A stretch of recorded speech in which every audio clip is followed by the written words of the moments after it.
Hello and welcome to the Not Too Shabby Cottage Rose Craft Retreat. Thank you for the amazing turnout for our Enjoy This Life retreat last fall. We're back again with a fresh springtime retreat for you. My name is Lynn and I'm excited and honored to welcome you and finally share the amazing workshops our designers have prepared for you. We have 7 workshops premiering over 2 days. If you can't stay for the entire time, don't worry, these videos will be available for replay and you can watch them at your own pace as many times as you'd like. This is day 1 of our retreat. But before we get started, please do me the favor of hitting that like button, and if you share this video out to your socials, that would be awesome. This is a free retreat and we welcome all crafters to join us. The more the merrier. Our instructors will be crafting with the Cottage Rose Retreat Kit. This kit was designed exclusively for this retreat. If it hasn't already sold out, you can find it on the Not Too Shabby website. Once it sells out, though, it won't be coming back. The kit includes a paper pad with matching ephemera pack and coordinating glitter enamel dots, a 6x6 stamp set and its coordinating die set, a 6x6 stencil, a word die, and an optional 6x6 paper pad that coordinates with everything. There will be a link in the live chat to the retreat kit so you can check out all the options for buying. Speaking of the live chat, if you are watching live, hello! I hope you'll say hi in the chat and let us know where you are joining from. Our instructors will be in the live chat as well, so if you are crafting along live with us and you have questions, please feel free to drop them in the live chat. If you are watching this on replay, please leave your question as a comment on this video. Our instructors will do their best to answer. If you prefer, you can always spend this time chatting with our amazing friends while you watch and come back and craft later on the replay. We hope you'll craft along and share your makes with us, whether you're using the retreat kit or crafty items from your own stash. We'd love to see your creations. Please share it to our Facebook community group so everyone can see what you've made.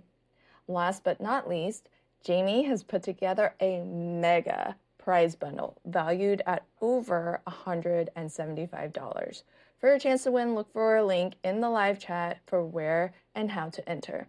This prize is open to replay viewers as well. So without further ado, let's get started.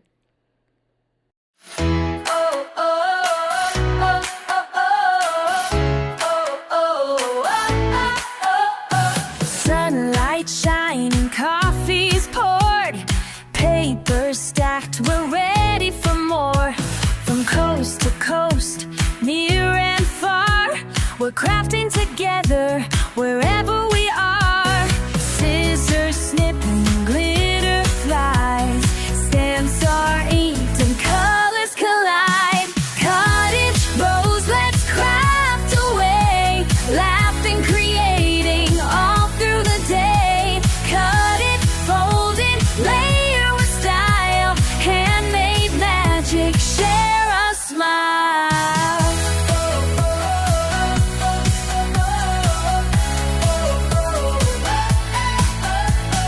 Cards and tags, some shabby chic. Hey crafty friends, welcome to the Cottage Rose Retreat. I'm so excited you're here today. We're about to dive into some beautiful projects together, and I just know you're going to love what we're making today. As you pop in, I'll share the retreat kit that the instructors will be teaching with. If you purchased the kit, yay, it should be in your hands and ready to go. I hope you've had a chance to look through all the pretty things inside, because we're going to put them to good use. And for those of you watching without a kit, no worries. You can still grab one in the shop and follow along with the replay whenever you're ready, or use items from your stash. All classes will be saved so you won't miss a thing. This is your time to relax, create, and just enjoy yourself. Let's get crafty and make something beautiful together. And don't forget, you get 15% off your order today with the special retreat coupon code CR15. There's also a special Cottage Rose retreat section in the shop with all the extras you might want, including the retreat kit. So you get some beautiful enamel dots, gorgeous ephemera pieces, a bloom word die, a beautiful 6x6 stamp set. This is called the Cottage Rose. If I have any singles left over, they will be listed under the Cottage Rose Retreat section. You'll see links in the chat, plus I'll leave a link in the description box for all who watch on the replay. You do get your coordinating die for the stamp set. It will cut out all your sentiments and your images. You also get a really nice chicken wire stencil. Really, really cute for adding some texture. You get your Cottage Rose 6x6 paper pad with a bonus on the back, some sentiments that you can use. I'll show you a sample on my class project how I use those sentiments. And then you can add on this colorful linen 6x6 paper pad. You'll see that in the drop-down menu if you'd like to add this paper. Plus, we've got a mega mystery bundle giveaway happening. So Nightbot will be dropping in the link in the chat. So make sure you enter for your chance to win some serious crafty goodies. I'll also have that link in the description box for all who watch on the replay. All right, so let's grab our supplies, get comfy, and jump into our first project. You're gonna need 2 sheets of 6x6 paper. So we're gonna go ahead and look through our Cottage Rose 6x6 paper pad. Let's pick out 2 sheets. You're gonna need 1 or 2 pieces of cardstock. White is always great to use. If you wanna pick out a color coordinated cardstock for your layers, for your mats on your little note cards that we're going to create. Or you can use the colorful linens 6x6 paper pad for your matting.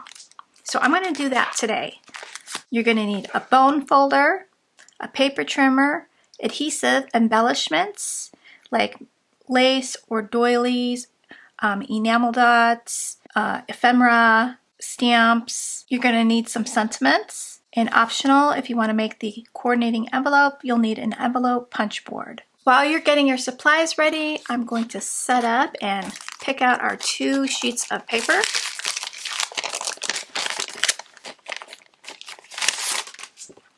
This paper is so pretty. And you can pick out 2 of the same to make this project or 2 different patterns. So for my samples, I used 2 patterns because I like just using beautiful paper and I want to use as many different patterns as I can. You'll want to pick out 4 different sheets for your envelopes. If you want to make coordinating envelopes with your envelope punch board. It's really pretty because you can see the inside has a pattern. The little folded top has a pattern. This one here, we popped little holes on the sides to create handles with like ribbon or twine. Here I used seam binding. For my other samples, I made handles, and I suggest we use the scraps from our envelopes to create our handles. So you'll probably have this thinner piece of scrap that you can use for your handles. This one I used the same 2 sheets of paper. So if you like the look of the cohesiveness of using the same pattern or switching up a pattern. So pick out your 2 pieces of paper.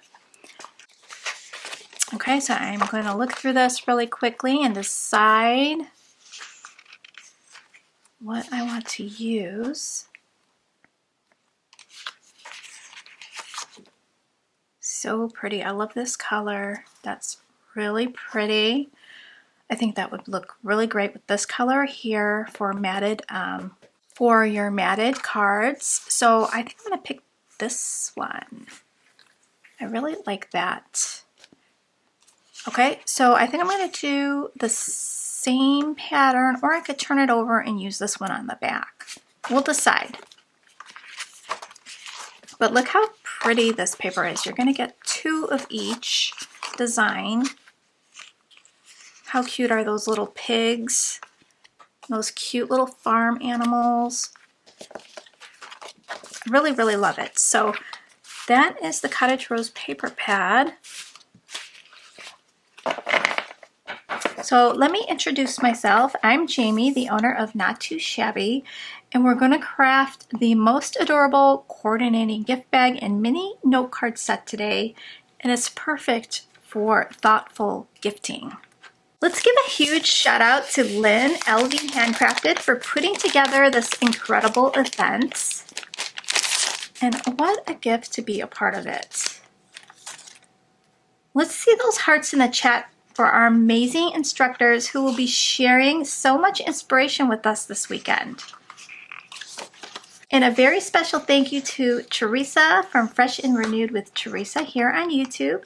She helped me curate and design this gorgeous Cottage Rose Retreat bundle you're using today. So let's show her some love in the chat.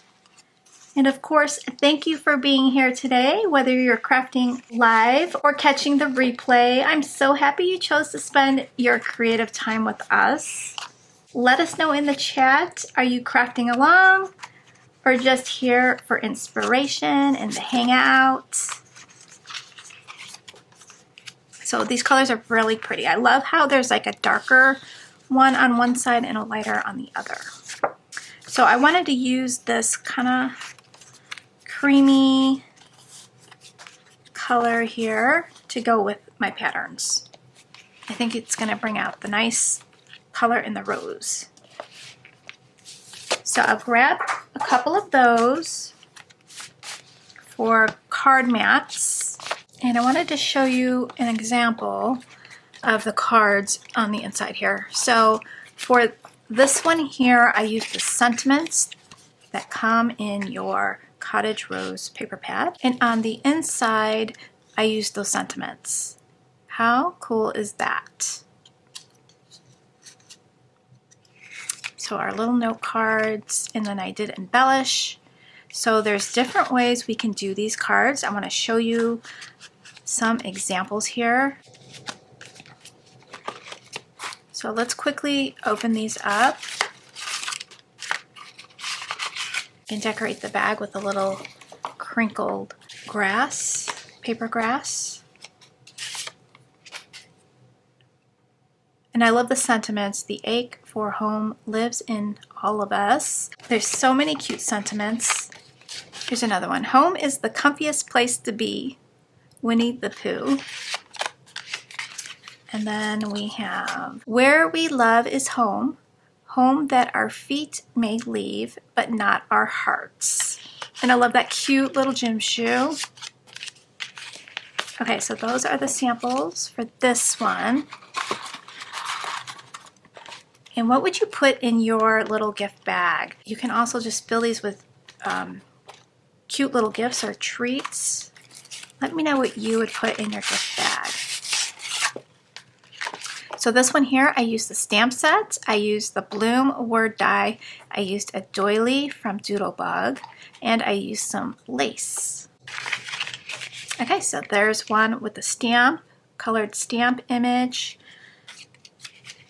I thought they turned out so cute. That one's with the little cottage.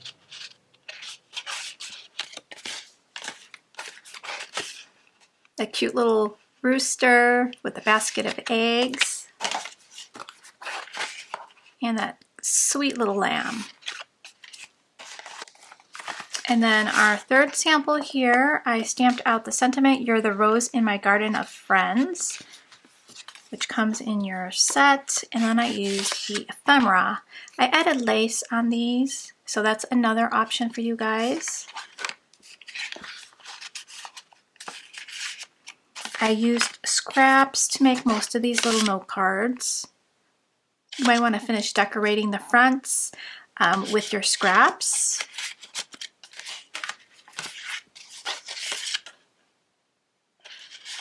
These ones I didn't add any sentiments on the fronts, so they could be used for any occasion. And to close up your little note cards, there's some options. You can put a little bit of some tacky repositionable tape on there. You can do like a magnet closure maybe, or a Velcro closure, or you could tie it like with a ribbon to keep these shut. So there's our 3 cute little samples. I'm going to put these off to the side. If you want to print out of the instructions, we will have a link to the blog post. We'll start with the gift bag. We're using 2 6x6 sheets of paper. We're going to do some scoring. So I'm going to get my scoreboard out.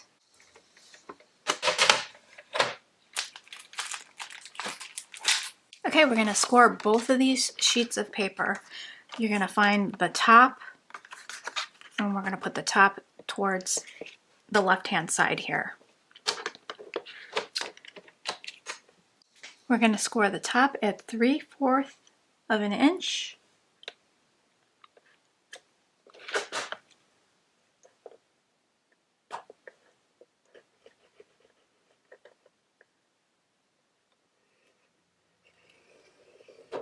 So you could go ahead and do that on both.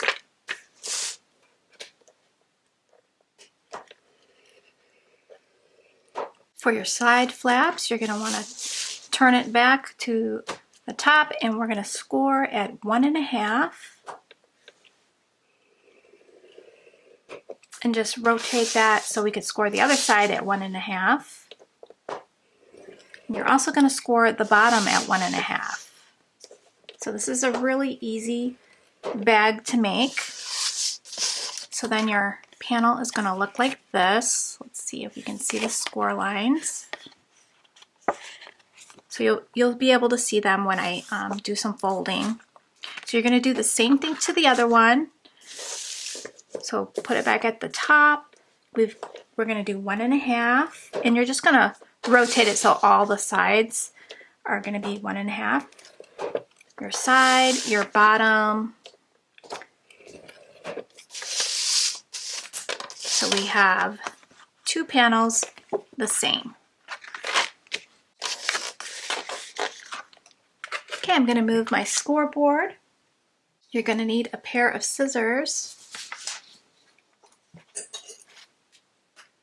So for paper 1, we're going to get rid of the 2 squares at the bottom and the 2 smaller rectangles at the top. So what we're going to do is just trim on those score lines.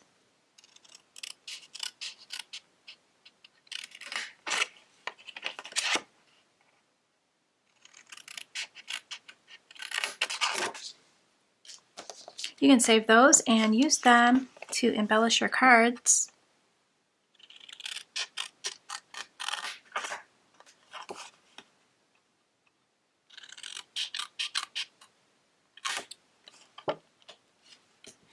So with all your scraps at the end of the retreat, we can make some really neat scrap cards. I hope you guys enjoyed the live kickoff party yesterday. That was super fun, and if you missed it, you can catch the replay. I know I had a lot of fun.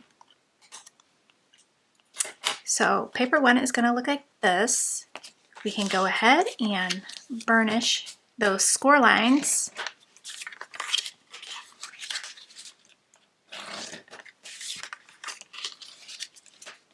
This top one here, we're going to add some glue and glue that part down. Let's go ahead and do that now before we do the other side. That way this glue will dry. So let's just add a little bit of glue right here at the top flap. You can use liquid or your tape runner. If you're using the liquid, you're going to have to hold it down just a little bit to make sure that adheres.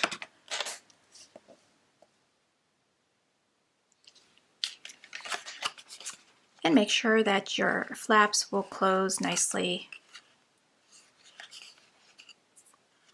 Okay, so let's do the other, paper 2. So paper 2, we are going to do some cutting.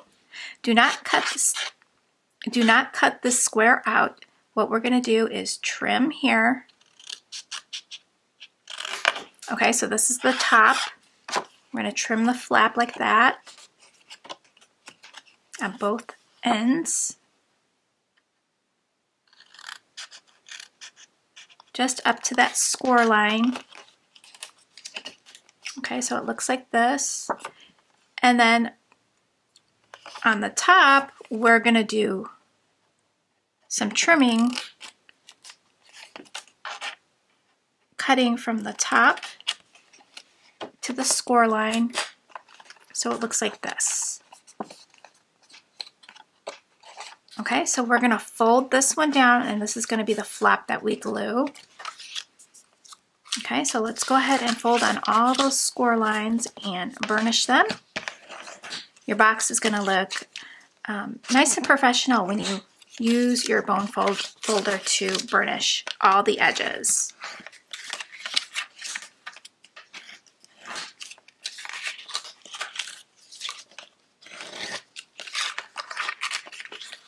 Okay, so this one, we're going to want to glue this down. So let's go ahead, add our glue there.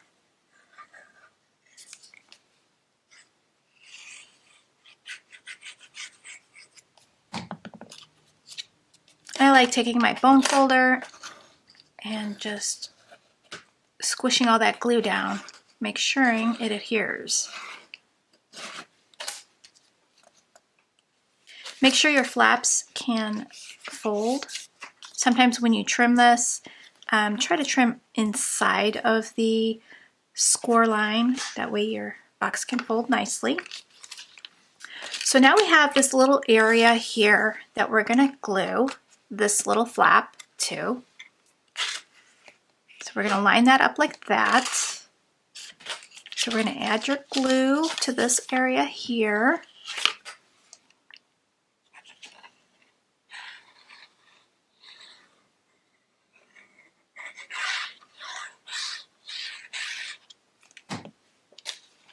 Okay, so just line this all up. Drop your flap down. It should fit nicely in there. You can check over here, make sure this is lined up nicely. If you like your placement, go ahead and squish your glue down. And then these two flaps are going to go on the inside. And then you're going to bring these up like so, and these are going to get glued down. So we're going to add some glue. We can add some glue to our flaps.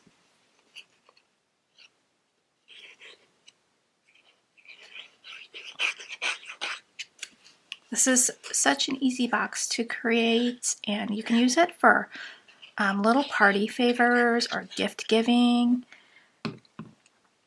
It's really cute. Okay, so now we're going to add this one. So let's go ahead and glue this down like that. Get your box standing up nice. And then we can glue this one over.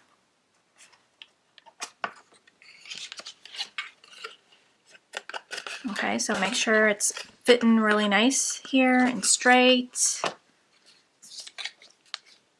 And now we can add our glue to this panel here.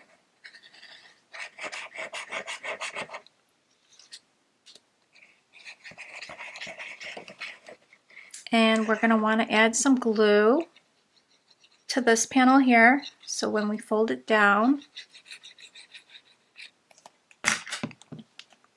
we'll bring our box up.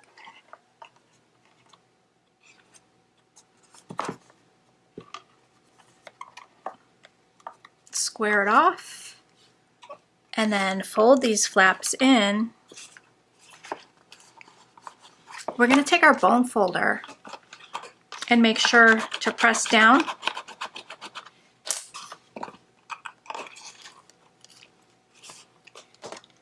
everything is getting glued, just get your bone folder in there.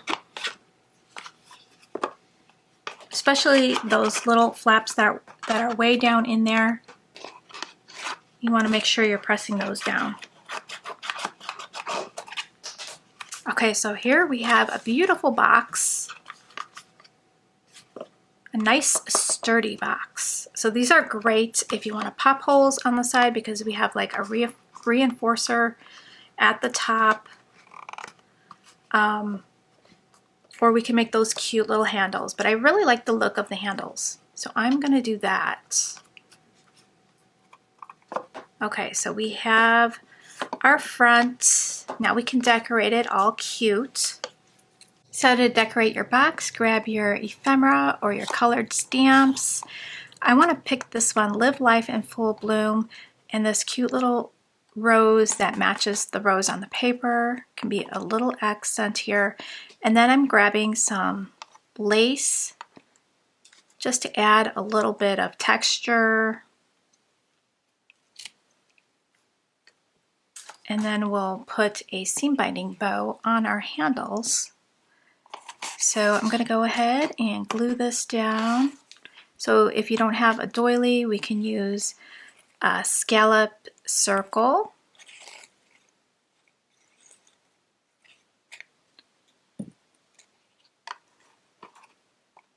I just like the softness of the doily. I think it looks beautiful with this collection. And then I want to pop this up on foam tape. So how is everyone doing? Loving the energy in the chat. Quick reminder, Nightbot will be dropping in the Mega Mystery Bundle giveaway link in the chat. Just click to enter. It's easy peasy. You'll have some options to unlock some bonus entries there.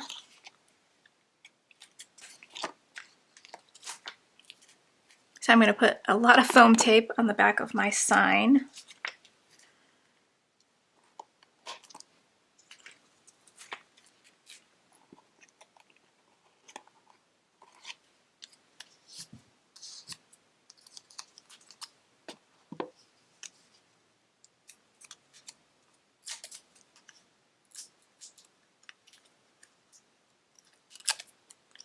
I'm going to use some two-sided tape just to adhere my lace.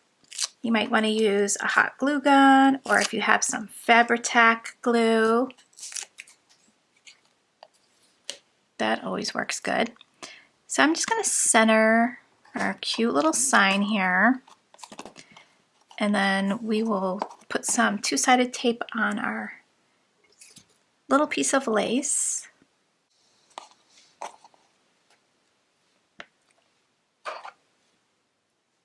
I just want that to stick. I'm not worried about the ends being adhered.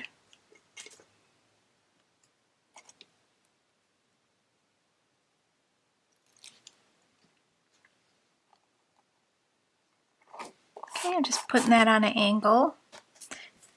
And then I want to pop up my little rose as well.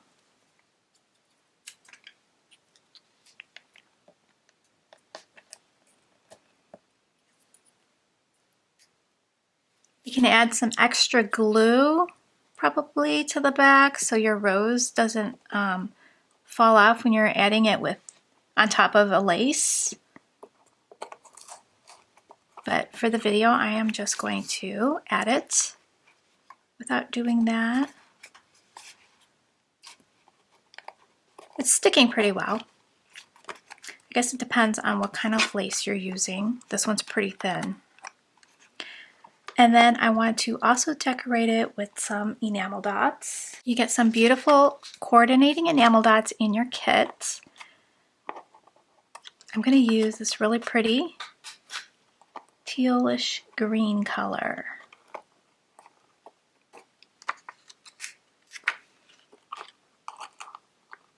And I'm just going to surround my cute little rose.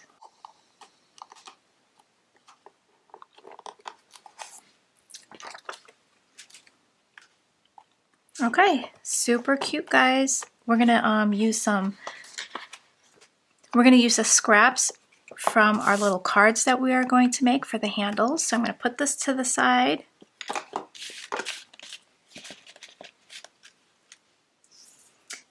I think this color is gonna look lovely for our little note cards. So I'm gonna get out a white piece of cardstock. Get out your trimmer. We're gonna cut out our card bases. You're gonna make 4 from this one sheet of paper. Each piece is gonna measure 2 3/4 by 7.5.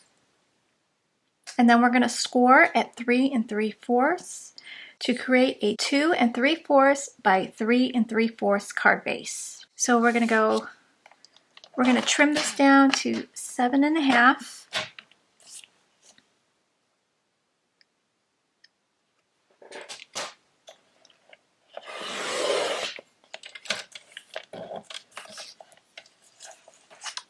Flip it on its side and make 4 panels here, measuring 2 3/4.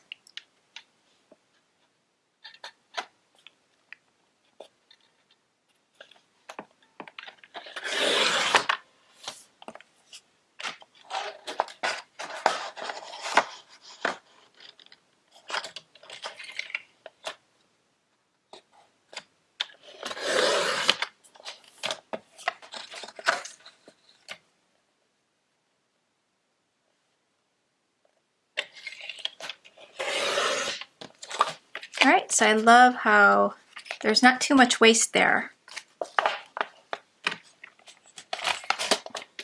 Okay, so let's bring out our scoreboard again.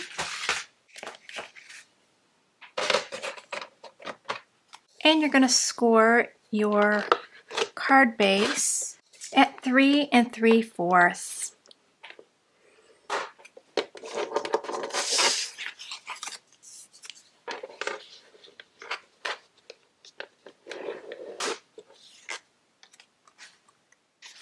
So let's go ahead and do all 4 at 3 3/4.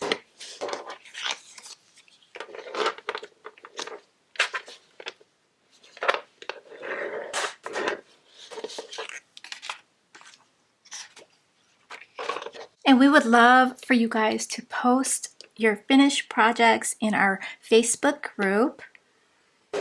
You can tag me. We would love to see your projects there. Nightbot will put a link to our Facebook group. You'll see that in the chat and in the description.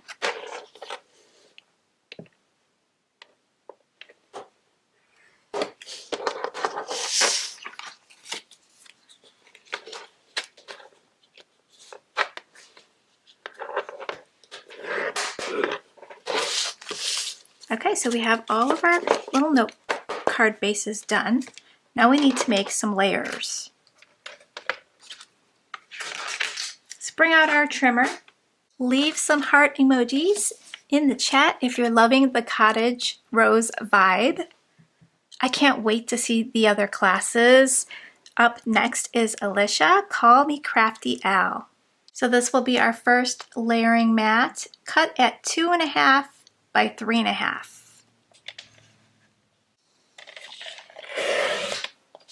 So I'm going to go ahead and do 2 of these at 2.5.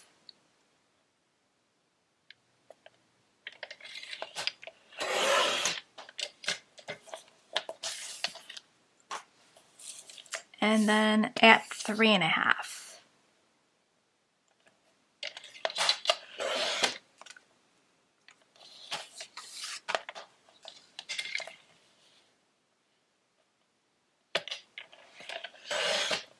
We have some leftovers that you can use to decorate your note cards.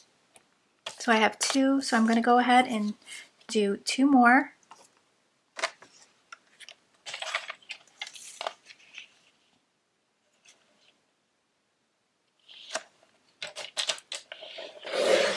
So 2.5. We're going to cut this at 3.5.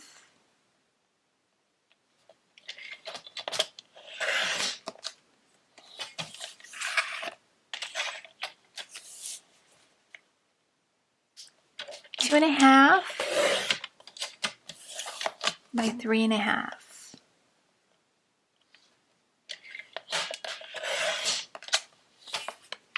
Okay, this is going to make a little base, a little white border going around your card. Now we're going to make another one using decorative paper.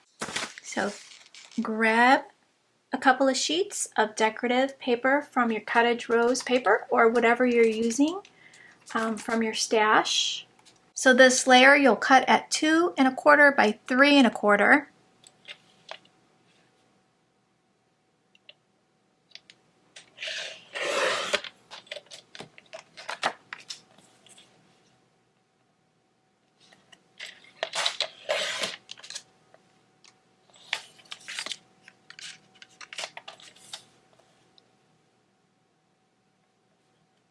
And save all those scraps.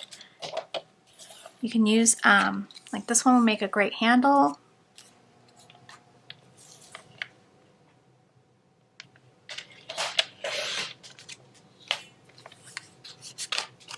So this one is going to go over your other mat. So let's get another pattern out. Okay, we're going to use this one. So let's go ahead and cut this to 2.25 by 3.25.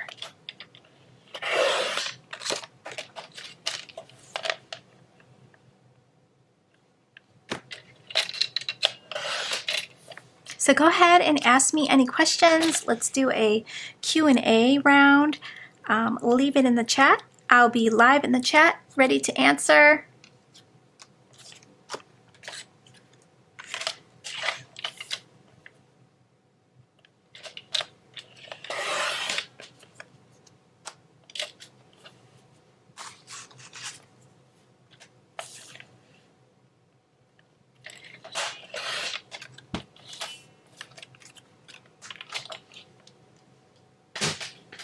Okay, so we are going to start assembling this.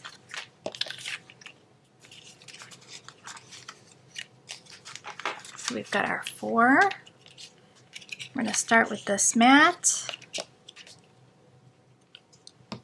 I like using the Barely Art glue. We do sell this glue in our shop. It is my favorite glue. It doesn't leave any of those lines that you may see sometimes, or warping. It doesn't do that. So I love using this glue. And of course, you can use your 15% off retreat code today to get 15% off, and that code is CR15. That code will end on May 20th. I like taking my bone folder and just mushing the glue down. And then we're going to layer this up with our other design that we picked.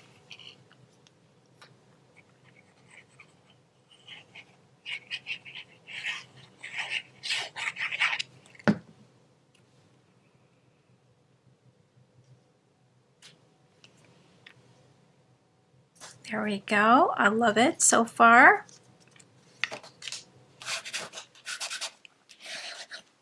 And then we're going to decorate each note card. We're also going to make the coordinating envelopes. So that is optional. We are going to use the Memory Keeper's punch board, envelope punch board, to create those.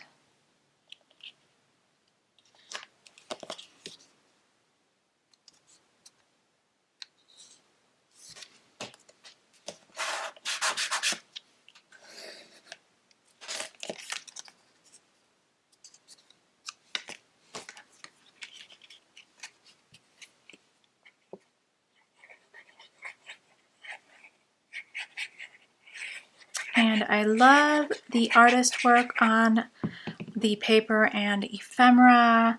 The gal April, she hand draws everything. She's one of my favorite designers.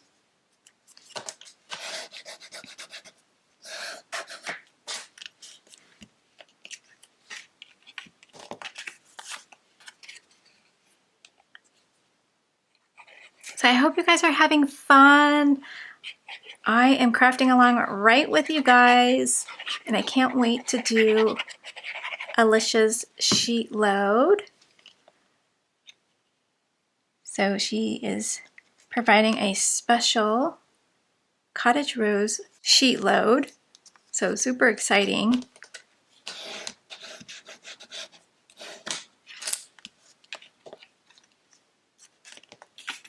I love plaid.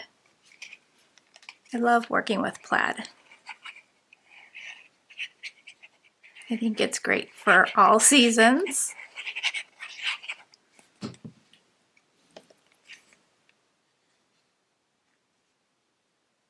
Let's get that on centered.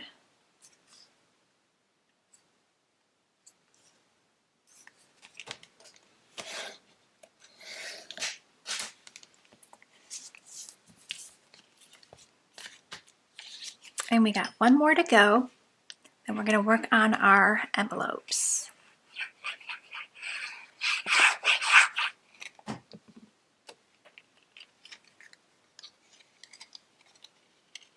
Don't forget to sign up for our mega prize bundle worth $175 worth of Not Too Shabby products. You'll see Nightbot popping in that link. It'll also be in the description box for you if you can't find it. That will run for 1 week. And then if you go back and click on that link, it will show who the winner was. I will also post it on our blog. So be sure to visit us in about a week to see who the winner was. Okay, so we have our 4 cards ready to go. Now grab your scraps. Let's see what we can use. We can flip over designs. If you want to add a little extra, we can use just little scraps that you have. Let's pick out some ephemera so we know what we're doing. I really like that for one of the notes. Little teacup would be perfect for this one.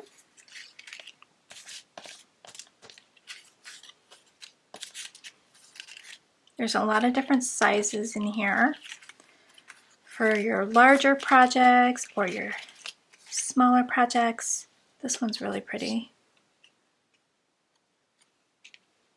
Cute, cute, cute. I like that. Let's see what else we got. I always like using the little ones for little embellishments like the roses. Oh, I really like that one. Okay, so those are going to be my little images. Let's see if I want to use this little creamer. I'm going to keep that just in case.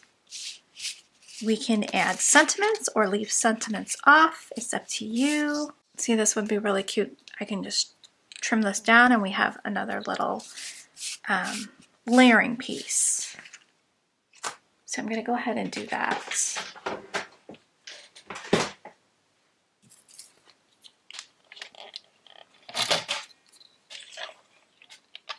So I'm just going to trim it to 2 1/4.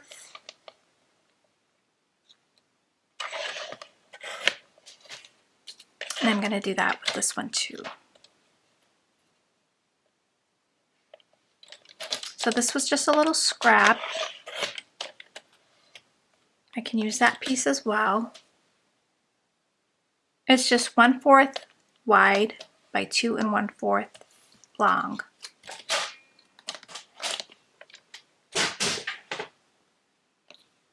But it gives us another element on our card. So I'm going to put that at the top. It gives a little bit more interest.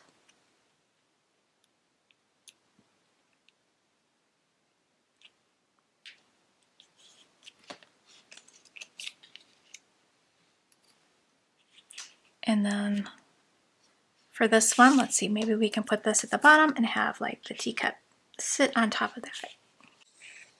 And I don't want to cover up too much of the images because they're so pretty.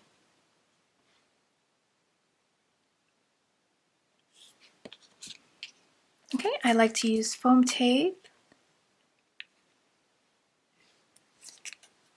Let's see if we want to add the creamer. I don't think we need the creamer on there.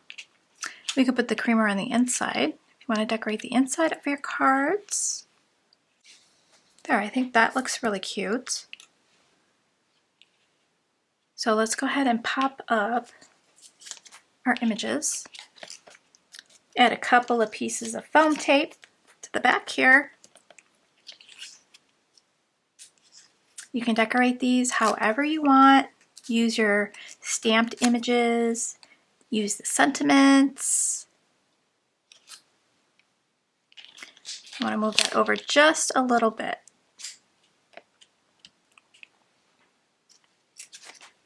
I love using ephemera because it's quick and easy. And it looks beautiful.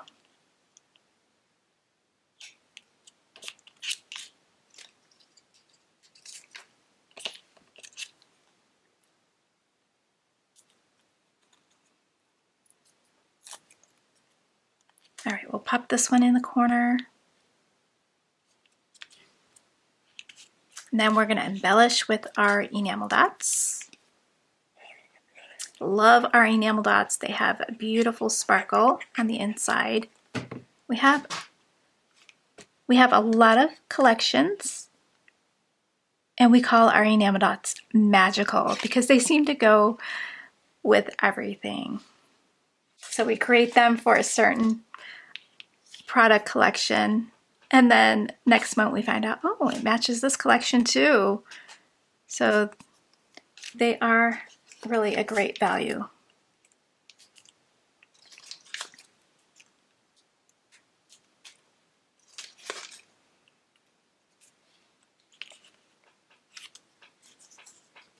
So go ahead and remove your backing.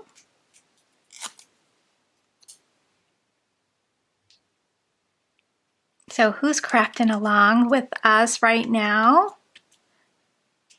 And who's just watching? Maybe you'll craft later on after you hang out today because you can watch on the replay. And you can also grab a kit if you haven't gotten one already, and then complete all the projects on the replay. There we go. I love this little coffee can.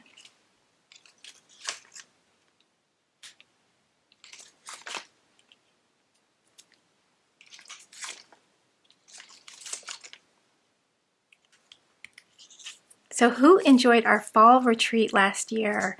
That was so much fun. I really enjoyed the projects. The instructors did such an amazing job, and I can't wait to make all the projects this year.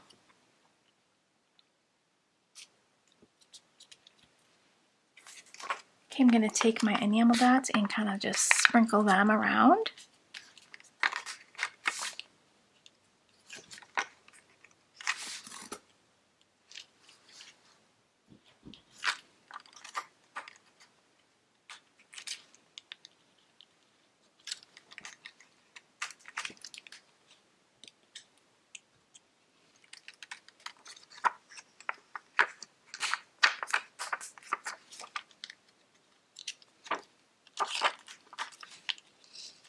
So pretty, guys. I love using enamel dots. If you use 3 of them, odd numbers usually look best. So I tend to use just 3.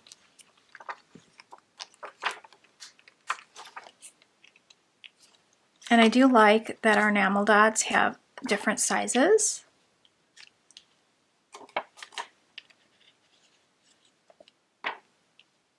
Okay, so cute. So there's our set of cards. Now we're going to make some cute envelopes to put these cards in. So you're going to need 4 sheets of paper. You're going to want to cut them down to 5 3/4 by 5 3/4. So I'm going to do 2 of the linen type paper and 2 pattern papers. That way you'll have enough for the rest of the retreat in case you want to use some of that pattern paper for the upcoming projects. You can do your envelopes at the end of the retreat and see what patterns you have left and use those if you wish. If you need more paper, I did restock, so you can find those under the Cottage Rose Retreat section in the shop. And don't forget, you can use the coupon CR15 until May 20th. So I'm going to cut this down to 5 3/4. This little scrap here is what I used for the handles. So if you want to put those to the side.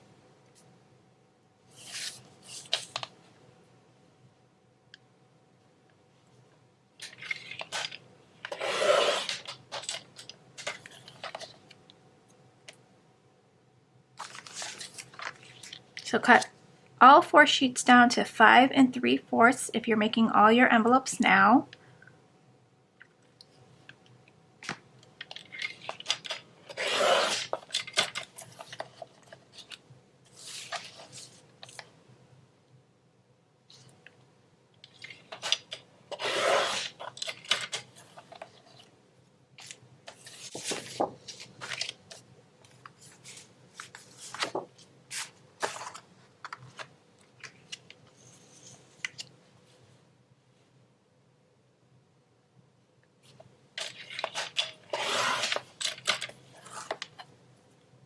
We'll have plenty of scraps to pick from for our handles.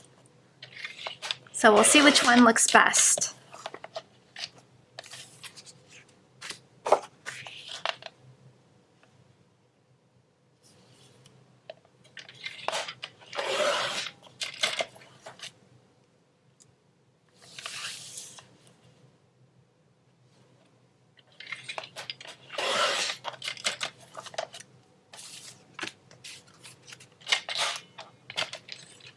Now we're going to get our Memory Keepers envelope punch board out.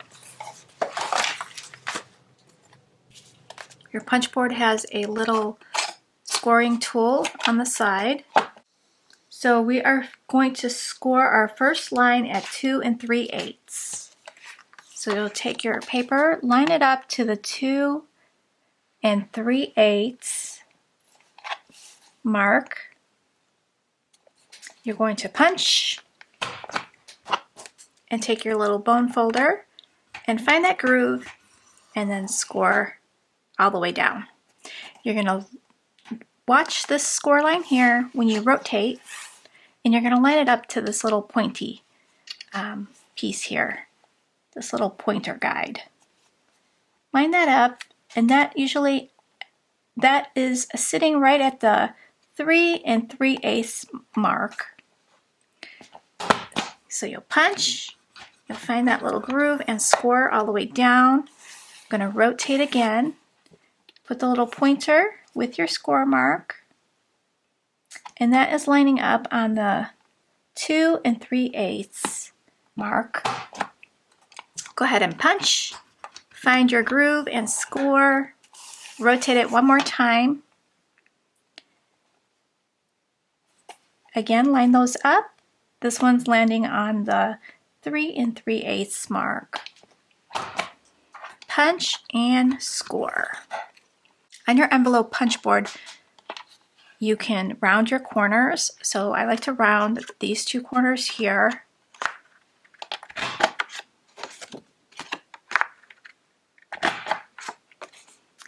So that when we fold, we get a pretty edge.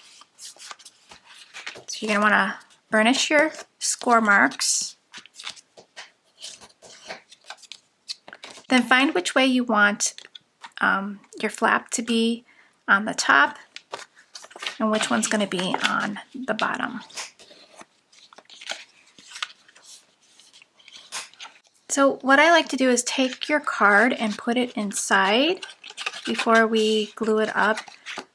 If you have like a bulkier card, that way you don't glue it too tight. Just make sure you don't get any glue on your card. So we're just going to add a little bit of glue right here and up to this point.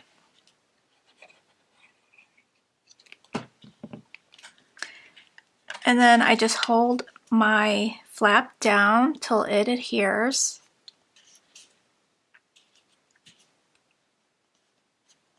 So I hope you guys are having fun. Okay, so now we have a cute little envelope for our card. So I'm gonna go ahead and put that in our box and let's work on the rest really quick. So again, we're gonna start at 2 3/8. Punch and score. Rotate, line that up. It's landing on the 3 3/8 mark.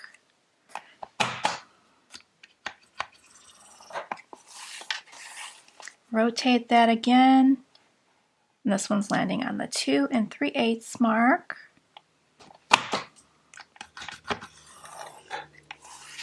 Rotate. Punch and score.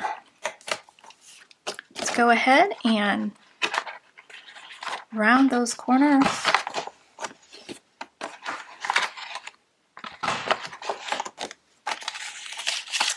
And then score or burnish our edges here. I like using the pattern paper to make these envelopes because it's pretty when you open it up.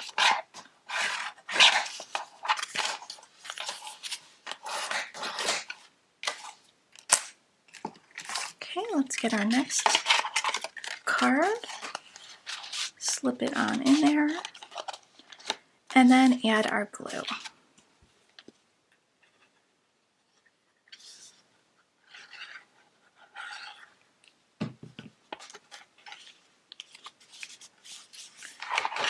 And if you have anything to put on top to let it set, that would be great. So we do have some magnets on my glass board. You can kind of hold it down for me while we work on the next one.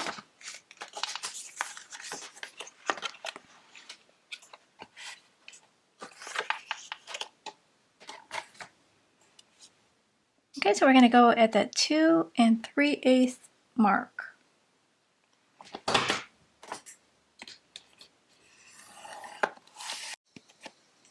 Okay, let's line this up. Go ahead and punch and score.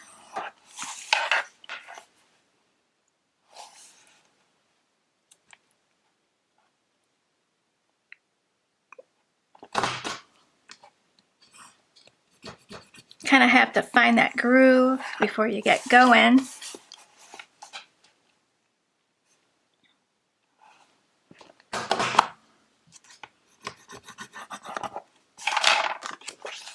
All right, so let's finish up this one here. We're almost done. I'm going to save those scraps to create your handle.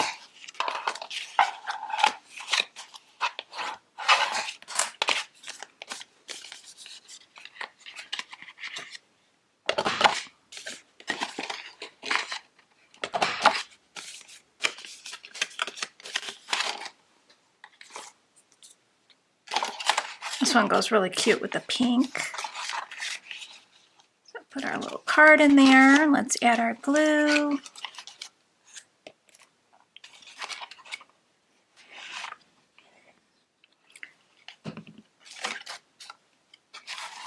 Do the other side.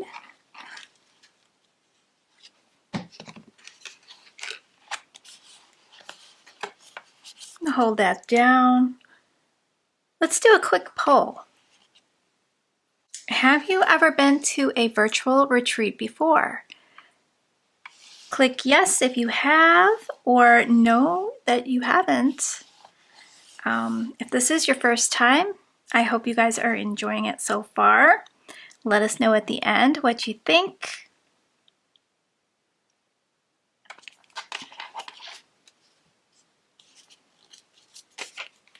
Okay, so I'm going to put that to the side with my magnets. And we'll do our last one, and then we'll put our handles on. So we're going to line this up again at the 2 3/8. Oops, I forgot to score. So it's 2 3/8, and then we want to score. And then just follow those score lines with the pointer. This is super easy once you get into the groove.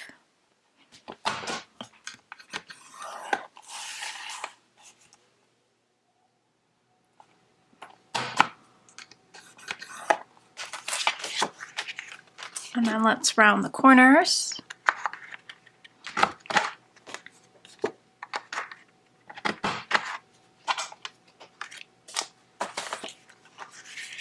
Okay, so we got our last one.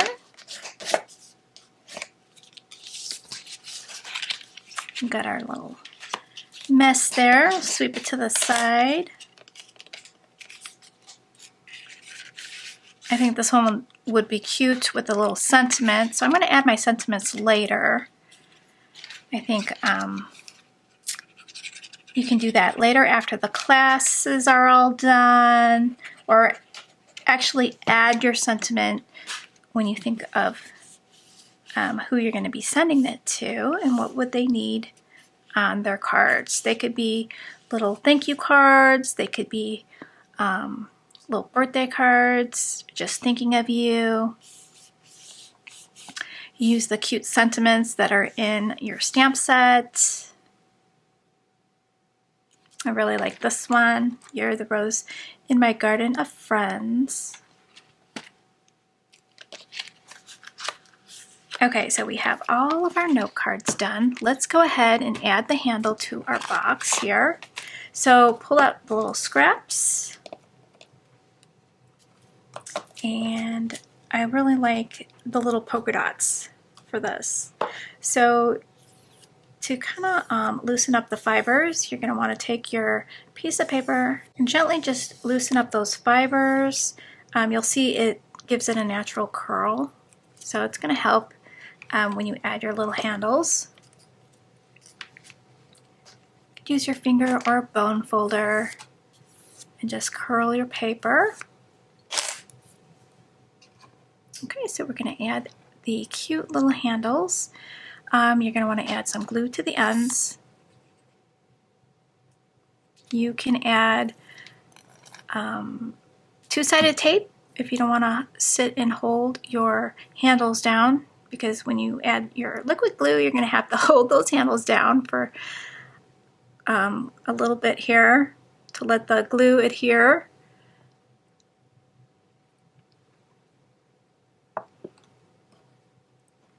So I really like how this box turned out. I love the design of the paper and the ephemera. It's so pretty. I'm going to do the same for the other side. I just think the cute little handles are adorable. You might not use them as handles, but they look so cute for decoration. And I'm going to try to line it up the same way I did on the other side. Give it a good press.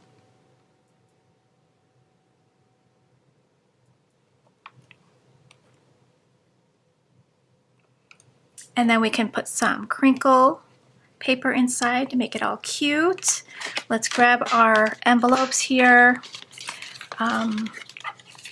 We can put these all together and tie a little bow around it.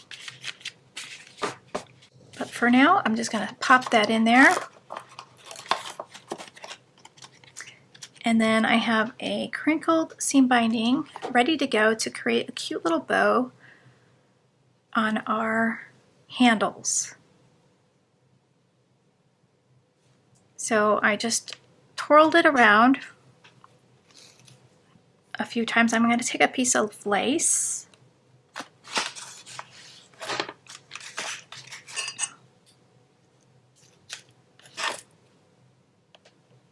To create the center of my bow, basically.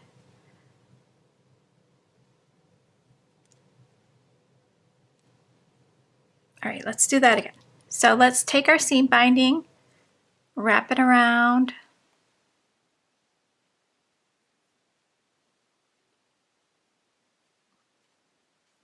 and then we'll pinch the middle. And then I'm going to tie that around my handle with this lace. Be very gentle. I don't want to rip off my handle.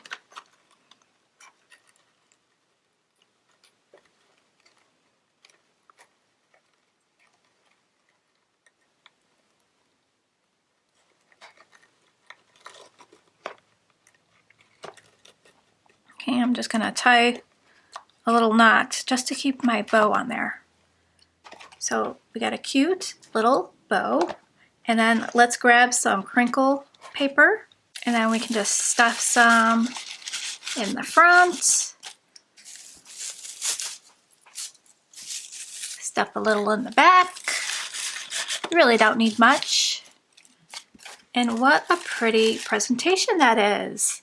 So what would you put in your little baggie? What would you put in your little gift bag?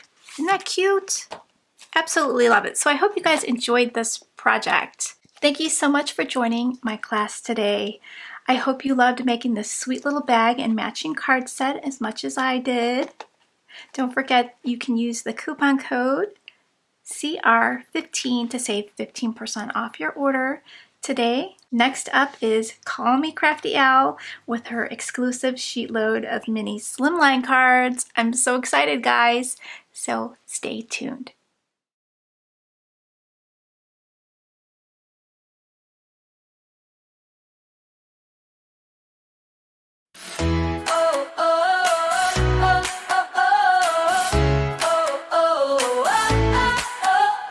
Sunlight shining, coffee's poured, paper stacked, we're ready for more.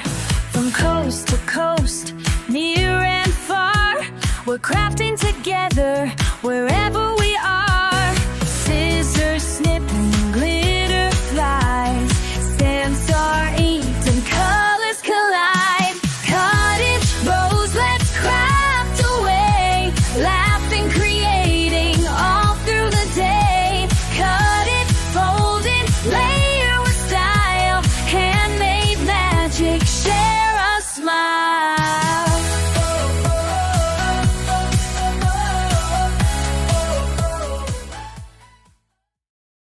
Hello, crafty friends. My name is Alicia, but you can call me Crafty Owl.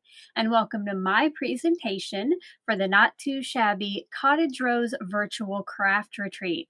I am so glad that you are here. If you enjoyed the previous presentation, make sure to click on that like button if you haven't already. Now, while I am pre-recording my presentation today, I will be live with you during the premiere over in that chat box to answer questions and get chatty with you.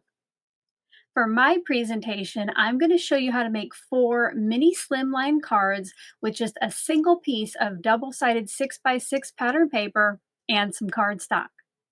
Let's go ahead and take a look at the main supplies we'll be using today. First off, one of the things you'll need is the exclusive sheet load of cards printable that I created for this retreat. Now, if you signed up for the retreat in advance, you should have gotten a couple notifications where you could sign up for my email list to have this sent to you. If you did already do that, you make sure to check your email from yesterday. Make sure to check those junk and spam folders, and you should have a link to download this file. Now, if you are just seeing this presentation and you didn't get signed up ahead of time, no worries. Once this is over, I will have a link down in that description box below where you can go and sign up for the email, and then the file will be sent to you automatically. Now, if you are here and you don't have the sheet load of cards printable, don't worry about it because these cuts are pretty simple and I think you'll be able to craft along right with me. The PDF you got sent will have 3 pages. The first page in the file is the copyright and intellectual property information, and you do not need to worry about printing this. I just wanted to point out that it will be on the PDF. Now, if you have some issues printing, like if it shrinks it down or anything, I do give you some tips here. First of all, I would download it to your device and then print it if you're going to. Sometimes it acts up if you try to print it from the website. At the top, I do have some of the correct uses that you can use a sheet load of cards for.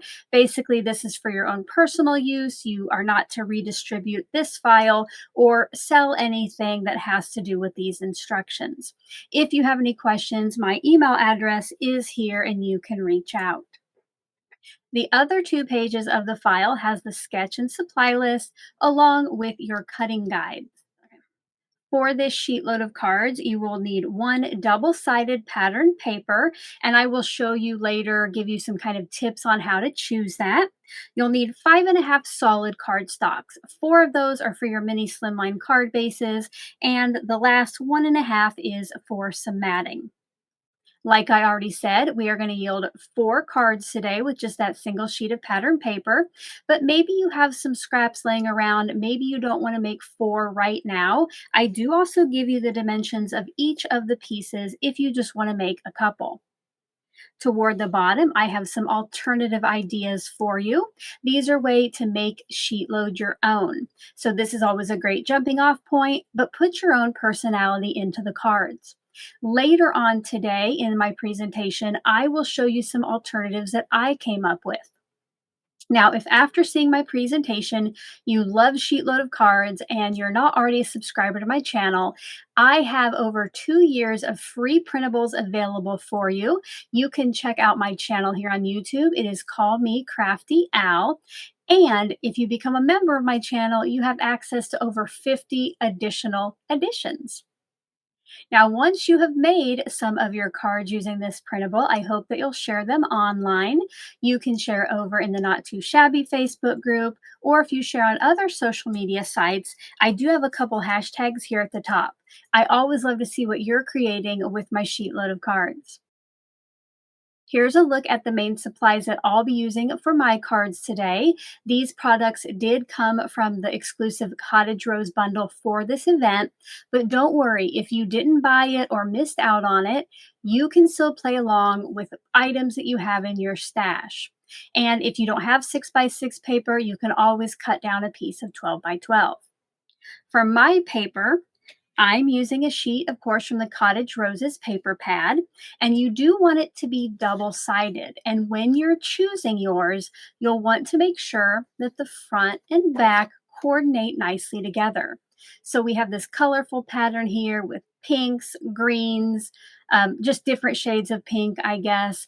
And then on the back is this pretty pink gingham. So those will make nice matches or pairs as we're crafting along. For my main focal point, I'm going to be using some of the Cottage Roses ephemera that came in the bundle. You can use stamps, you can use other die cuts. Again, get what you have in your stash or maybe something different you have from the bundle that you want to use. And speaking of that, maybe you want to stamp your focal points. I will be using the Rose Cottage stamp set for the sentiment in today's cards, but you could always use it for your focal point as well. I also got out the coordinating die set for the sentiment. Now, in the original supply list, sentiment stamps were optional, and that would be the same for you today. Maybe you just want to have your ephemera on the front for a focal point. I am going to go ahead and use a stamp sentiment though. And the printable, it calls for like a rectangle shape for your sentiment, but you can definitely adjust that to fit your needs. I'm actually going to be stamping and die cutting my sentiment, and it will look about the same but slightly different. Now, one thing I did want to point out that if you're not sure if your sentiment or your focal points will fit, as long as you print this at 100% or full size, you can hold stuff right up to it to kind of see how it will look. So earlier, I found the sentiment that I thought I wanted to use and I held it up to my printable, and I think that is a great size for this card. Now, there are some other supplies you'll need from your stash to create your cards today, so let's go ahead and take a look at those. For your cardstocks, you'll need 4 8.5 by 11 sheets for the card bases, and then you'll want 1.5 sheets of a coordinating color. I decided to go with craft because I thought it would go well with the colors on that piece of pattern paper that I chose. And one other thing I forgot to share from the bundle I'm going to be using for a little added sparkle is the enamel dots that came in the bundle. I just love the Not Too Shabby enamel dots. They have like glitter in there and they're so pretty and they add just the right amount of sparkle. Let me know if you love those Not Too Shabby enamel dots too, either down in the comment section or over in that live chat box. To hold your cards together, you'll want some adhesives. I got out some liquid glue, my tape runner, and some foam tape for added dimension on my card. Again, you can use what you have in your stash that you're most comfortable with. Some other items that you might want to grab if you're going to stamp a sentiment is a stamp positioning tool and some ink. I chose my Mini Misty today, and then I'm going to stamp my sentiment in kind of the same color as that matting cardstock that I got out. Now, if you are going to be doing some die cutting, you will also want to have a die cut machine handy. You're also going to want to get out some kind of paper cutter. I'm using my Fisker's rotary trimmer, and an optional tool is going to be some kind of scoring board. Again, this is optional. I just like the nice crisp folds you can get on your final cards, and I'm going to show you a hack today how to use this to make assembling your cards a little easier. Now, I know you might not yet have all of that stuff together, so while you go and grab maybe something you were missing or getting all of those supplies, I thought I would just chat here a little bit with those of you who are over in the live chat. I would like to know, what are you snacking or sipping on today as you watch the presentations? For me, I needed a little caffeine, so I got out a Diet Coke, and I won't be snacking on anything just so I can keep my fingers clean while I am showing you how to create these cards. I would also like to know, is this your first or second virtual craft retreat that you've attended with Not Too Shabby? We had the first one the past fall, and it was such a hit that we decided to do it again. And if you've been here for both of them, I am so excited for you to be here for another one. And if this is your first, I'm so glad you found out about it and are joining us. To get started today, I'm going to be showing you how to cut everything, your pattern papers and your cardstocks. And as I mentioned earlier, you'll want one piece of 6x6 double-sided paper where the front and the back go well together. Whenever I have a sheet load that takes up every bit of either the width or height of a piece of paper we're using, I do like to remind you not to do what I call generous cuts. You're going to want to cut it right at the measurement, if not a little bit under.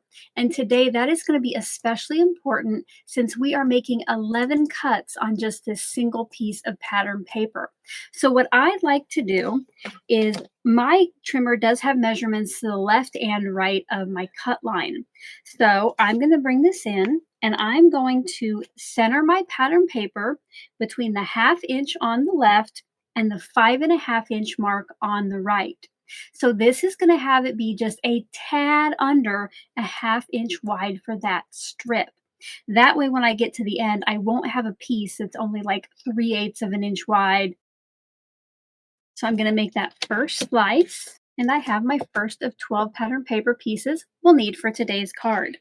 So I'm just going to continue to do that same thing, moving it down to be right under that 1/2 of an inch on the left.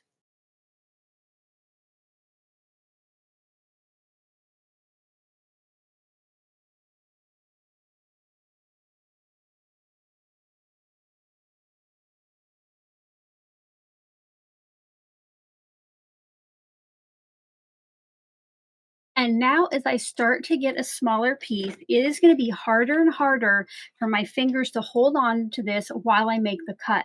So what I do is I use some Scotch removable tape, which I keep in its own little holder, to help me hold this in place while I cut. Now, if you don't have removable tape, no big deal. You can use a Post-it note, you can use mint tape, washi tape. Just make sure that it doesn't have a whole lot of tack so that when you remove it from your pattern paper, it tears that. And the good thing about this removable tape is I can just keep using it for this project and others until it loses its stick or just gets torn apart from die cutting. So what I'm going to do is go ahead and line that up again with that 1/2 inch mark on the left, and then I'm going to hold that in place with my removable tape. It holds it so I get that nice strip, and it removed cleanly so that I can keep cutting, which this will be the last one I have to make. Again, I'm going to center it between those two markings, and now I have all 12 of my pattern paper strips. Now, if your pattern paper is single-sided and you're not going to flip back and forth to the different patterns, you'll want to make sure that you keep the set that flows together for your final cards. What you'll do is, if it is double-sided, you are going to flip one of these around. So on this one, I flipped the middle one around, and maybe on the next card, you'll want to flip the outside around. You can make them look different. You can make them look the same. And again, if you wanted them all to look the same, you could definitely do that as well. Before we move on, I do want to gather together the strips that will go together. So I'm going to take these first 3, and then the next 3, I'm just going to offset them just in a crisscross pattern. That way later when I go to grab these for the card, they are easier to figure out which pieces go together. The next thing that I'm going to show you how to cut is going to be your CS1, your 4 sheets of 8.5 by 11 for your card bases. Now, this does show to be consistent, cutting 1 sentiment strip from each of the extra here on the right. But what you can do is cut your card bases and then cut all of your sentiment strips from one of those leftover scraps. Now for me today, because I am doing it slightly different, I'm not going to cut all of these, but I will show you how to cut one.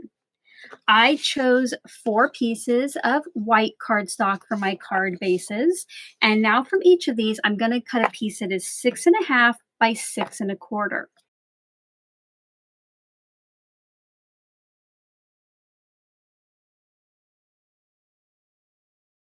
Now, when you make mini slimlines, you do have quite a bit of cardstock left over to create that base. But I don't know about you, but I always just keep these. They come in handy later for sentiments like we'll be doing later, or you can use them to go behind die cuts, to stack them up. Definitely don't get rid of this. You can make use of it. While I'm cutting these, why don't you let me know if you enjoy making mini slimlines, if this will be your first time making them. Let me know your experience.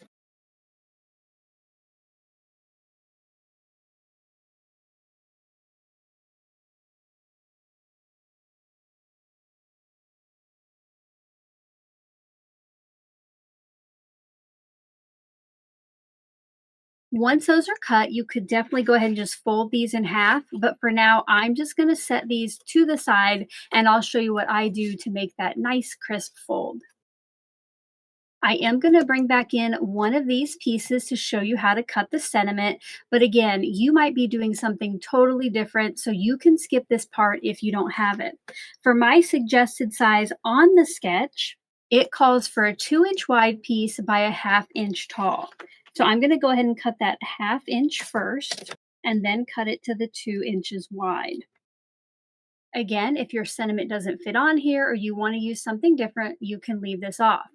Another thing you can do is, like I mentioned, you can cut all your sentiments from this single piece. You don't have to bring in the next scrap to cut just one more of these.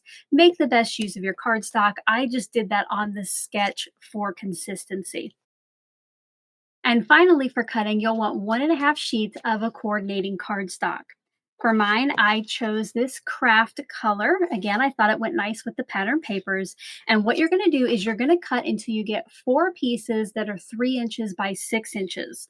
For me, I'm going to start with the large piece and I'm going to rotate it and cut this at 6 inches tall so that the final piece is 11 by 6. And for now, I'm just going to set this to the side and I'm going to bring in my half sheet and do the same thing, cut that to 6 inches tall.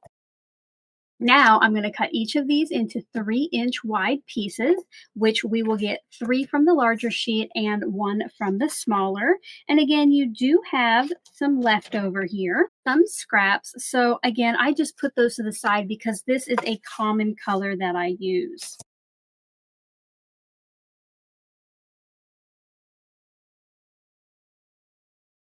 Here is a look at those 4 pieces already. And our pattern paper pieces will eventually go on to these. But for now, I'm going to show you how to turn our white cardstock pieces into card bases. As I mentioned before, you can definitely just fold these pieces in half with your hand, but I do like to put a score line on them. So I brought in a little mini scoring tool here, and I want to put a score along the 6.5-inch side at 3.25. That way, when these get folded, they are 3.25 by. Now, one thing I want to point out, these pieces look almost like squares. So it is tricky, and ask me how I know, to make sure you're scoring along the right edge or the correct edge. What I always do is I bring my stack, I'm going to bring the whole stack up to this and put it in the corner and measure it, sorry. And you'll see here that this is the 6.25-inch side. So I'm going to rotate these and check it again. Remember, measure twice, cut or score once, and just make sure that this is a 6.5-inch width, and it is. So, like I said, we'll be scoring this in half, and that is going to be 3.25 or 3.25 here on my scoring tool. I like to do 2 or 3 lighter scores just to make sure it's nice and kind of deep in there, the score is, but I don't press too hard at first, because sometimes if you press too hard, your tool will slip into a different track. So I just think it's easier to do a few lighter ones. Do you use a scoring tool, or do you just fold by hand? Let me know over in the chat or down in the comment section. And then once those are done, you're going to rotate it. You don't have to do this, but I like to go ahead and keep my scoring tool out so I have something to fold these against. And fold it in half, and then I always like to just reinforce or burnish that fold with my tool.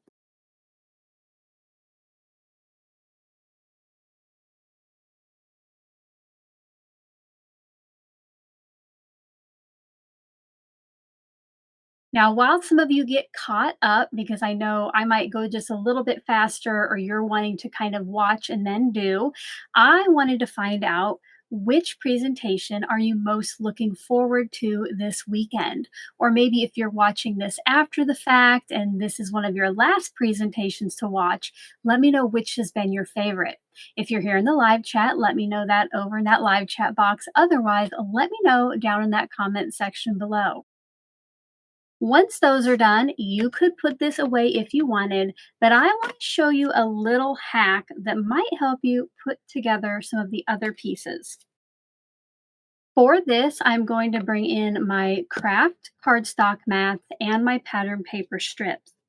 Now, this is something you can definitely just do on your regular work surface, but when I have to align things that are flush with an edge, which these are, if you look at the sketch, you'll see the pattern paper strips are flush with the top and the bottom. So what I like to do is bring in something that has a ledge. So here, the scoring tool, it has 2 ledges. You could use a paper trimmer. You could use a stamp positioner. That is up to you. I just thought while I had this out, I would use this. Now what I can do is I'm going to put my cardstock mat in place and grab one of my sets of pattern paper. Now, this was one that I didn't flip over before, so I'm going to figure out exactly how this would lay. I think I'll turn 2 of these over. So I'll have the 2 ginghams on the outside and then the more busy pattern paper in the middle. And now I'm going to take, for me, I'm going to use tape runner. You could use liquid glue if you want, but I'm going to put adhesive on the back. And now I'm going to place, this is going to be my left piece. And according to the sketch, it goes about 1/8 of an inch in from the left edge. So now instead of worrying about having it an eighth of an inch in from the left and making sure I get it aligned at the bottom, all I have to do is put this piece up against the bottom ledge and figure out about where an eighth of an inch is left to right here, and just then push this against the same ledge. Just like that. So you only have to focus on one thing instead of two. I'm going to add adhesive to the rest of these strips. And I'm just trying to get the same distance between these pieces as I had on the left, but it does not have to be perfect. So I'm going to finish putting these on and kind of switching back and forth between having the gingham in the middle or on the outsides. Let me know over in the chat box or in the comment section if you've ever used a hack like this where you use something for the ledge. And also let me know, are you new to Sheetload of Cards? Is this the first time that you've ever heard about them here at this retreat?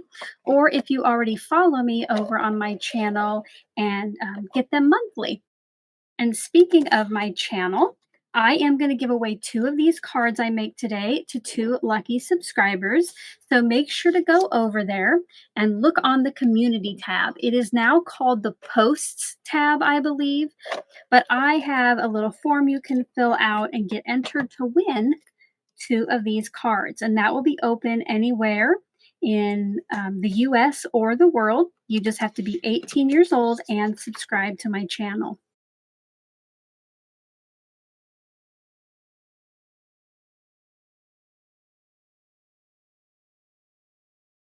I will announce the lucky winners later this month on my community tab. So make sure if you're subscribed that you've also clicked on that notification bell so you know when I post that.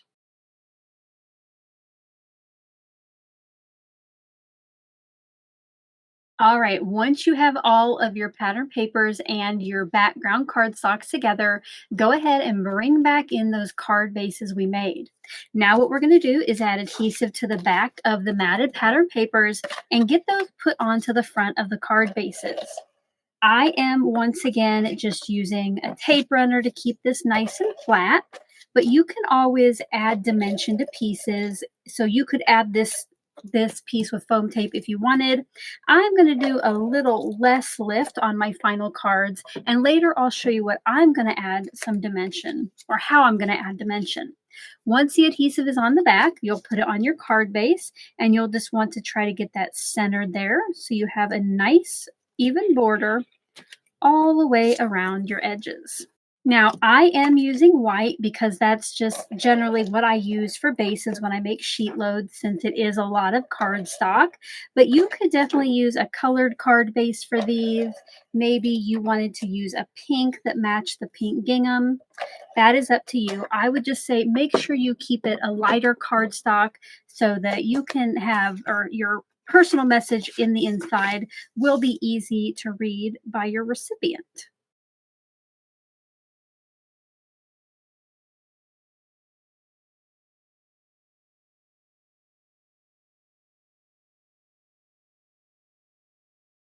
Can you believe that we are almost done putting these cards together?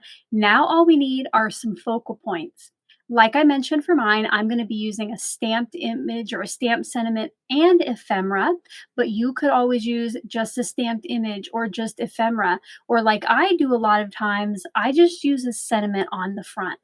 That is up to you, but I am going to show you how I add the focal points to the front of my 4 cards. For my cards today, I'm going to be using the Thank You for Making Life So Sweet for all 4 of my card fronts. And I am going to be using the coordinating die. So off camera, before I got started, I cut out 4 of those positives and I kept 1 of the negatives from those die cutting. Now, if you were just going to do a one-off sentiment, I would just suggest stamping it on your cardstock and cutting it once. But when you're doing multiples, it is a good idea and it makes things easier if you make a jig to help you with the stamping. Now, so I can just set this up one time, I did bring in my mini stamp positioner here.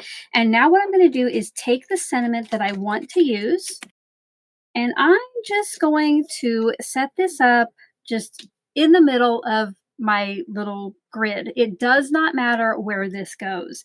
I guess it does. Make sure you have a little bit of room around it. But I'm going to pick this up with the door of my stamp positioner. And now I'm going to use that ink that I'll be stamping my sentiments with later. And I am going to ink this up and stamp it onto this grid. And don't worry, you can clean this off later.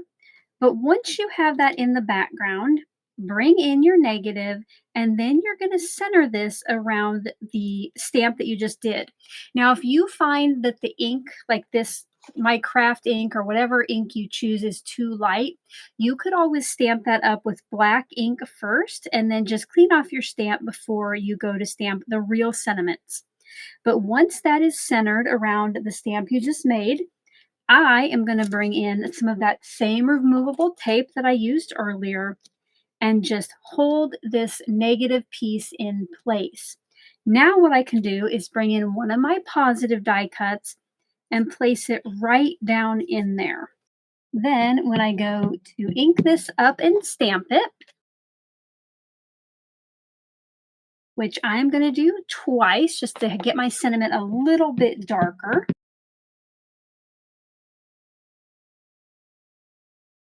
My sentiment is almost perfectly centered on that piece. So you don't have to try to center a die cut 4 times on 4 different sentiments. You can just set this up once. So let me know if you've ever done this hack before. I know that I am not the only one who does it or the person who came up with it, but it is definitely one that I use a lot in my crafting. If this is new to you, if you've never tried it, let me know if you are going to give it a try now.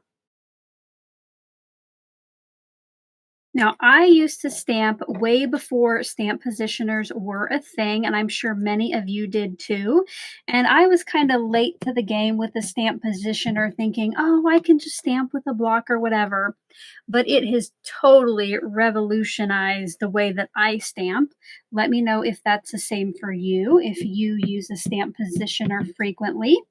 Or maybe let us know over in that chat box if you have any crafty hacks that make your card making easier. Maybe we don't know about them.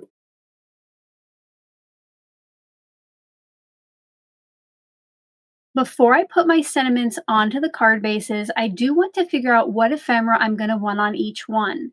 Again, for me today, I'm using the Cottage Roses ephemera that came with the bundle, but you could use ephemera you have in your stash. You could use die cut words. You could use stamped and die cut images, whatever you want to do for your cards.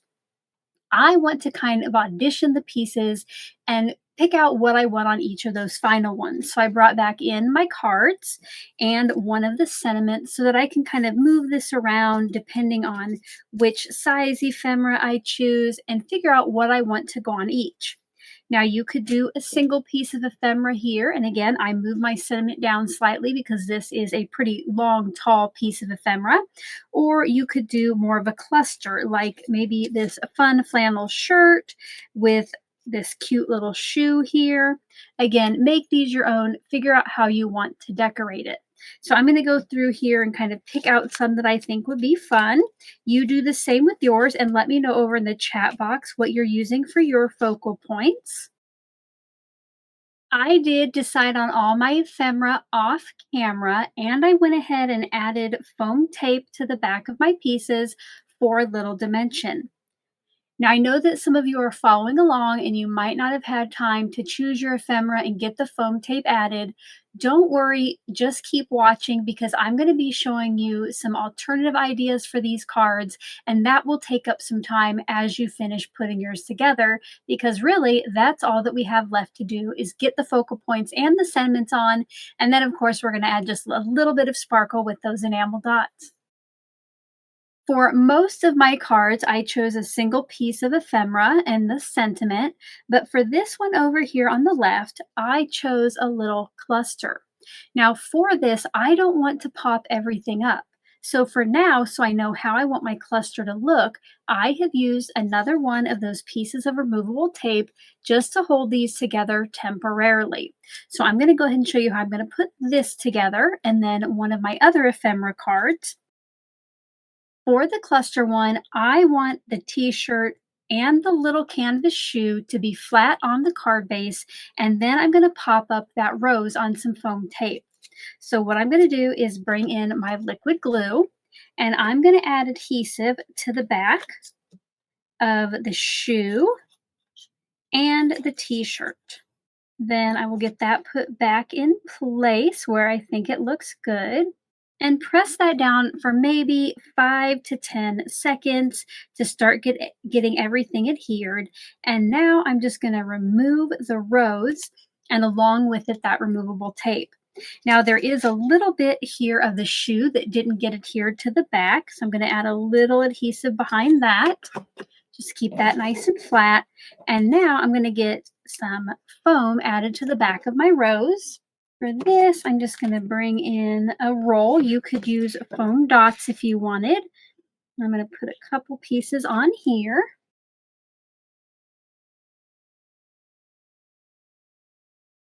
And what I like to do when I use foam tape on stuff to give myself a little bit of wiggle time to get it adjusted just right, I like to peel off the release paper. And I'm going to add some liquid glue to the back of this before I put it on the card. That way, if I don't like exactly the way it looks when I put it down, I have some extra time. I'm going to do the same thing with the sentiment. Pull the release paper and add that liquid glue. And especially with the sentiment, since you kind of want this to be straight across, the liquid glue definitely helps. I'm going to try to center it, get it straight across. So there is a look at the first one with the dimension. Again, you could pop up all of these pieces if you wanted. I just liked how the rose was a little special, being the only one popped up. So I will go ahead and finish getting the rest of these together.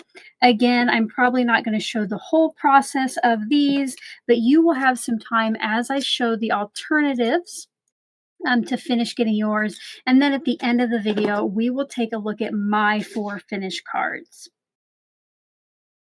This just in, Jamie of the Not Too Shabby Shop reached out to let us know about a discount and a giveaway that we could tell you about during our presentations.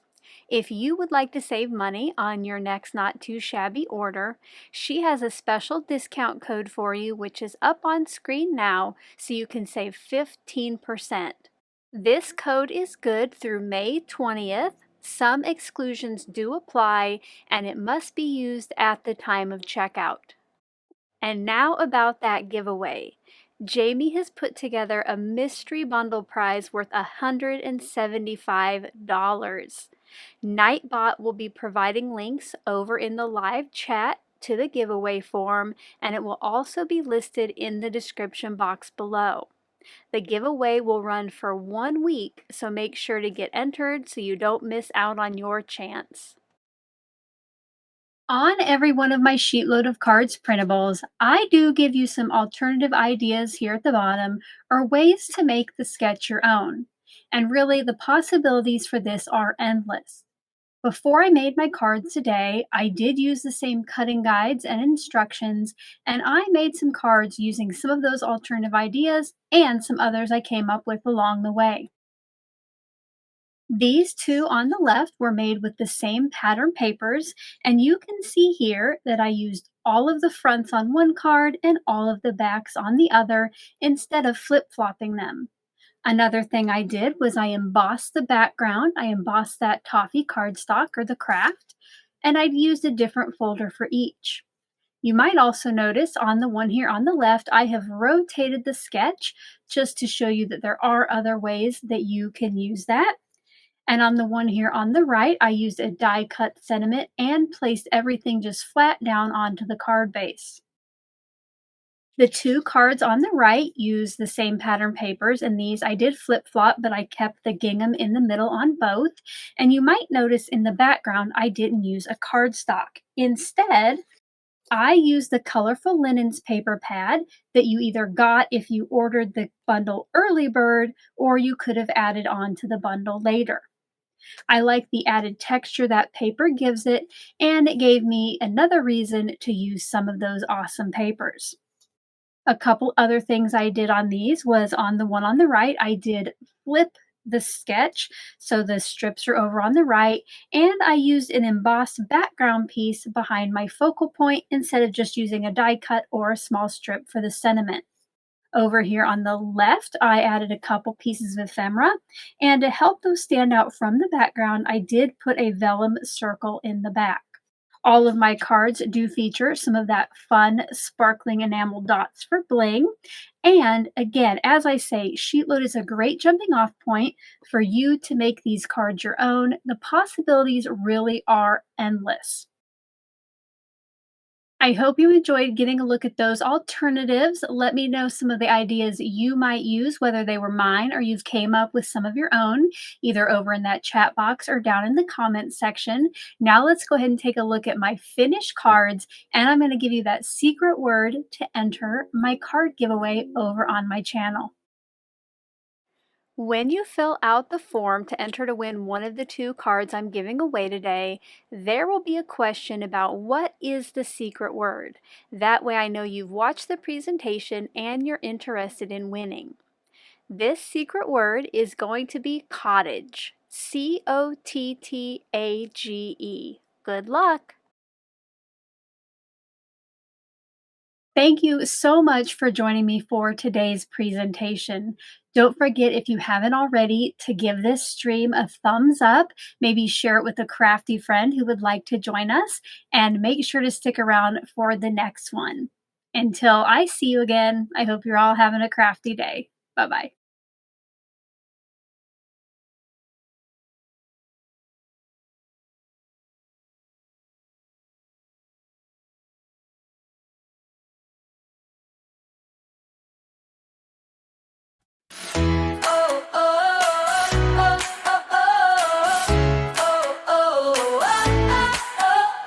Sunlight shining, coffee's poured, paper stacked, we're ready for more.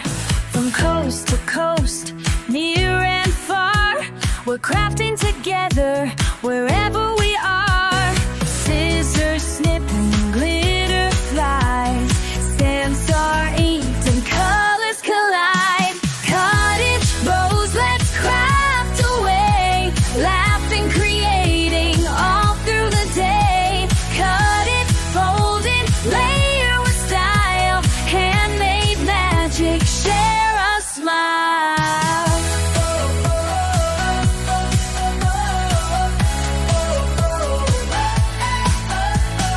Cards and tags, some shabby chic, a little bit vintage, a little boutique.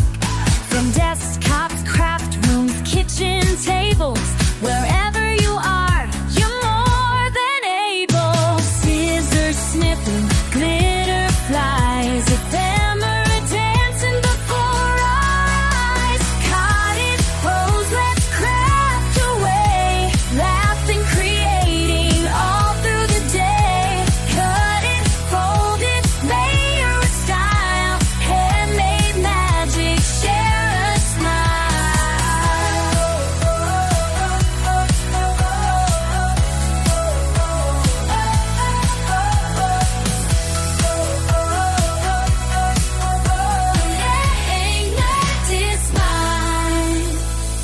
Different places, different skies, but when we craft, our hearts align.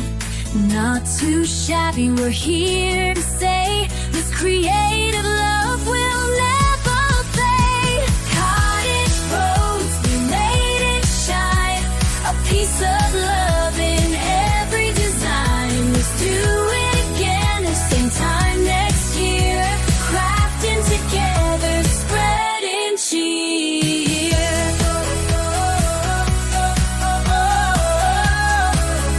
Spreading cheer.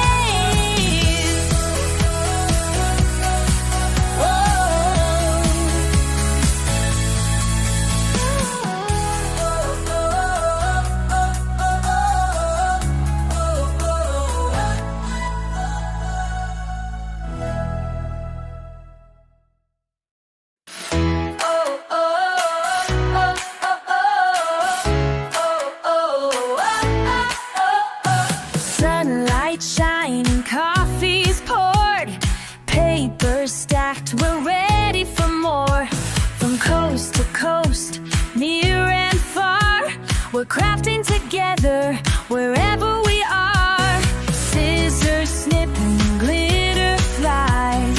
Stamps are inked and colors collide.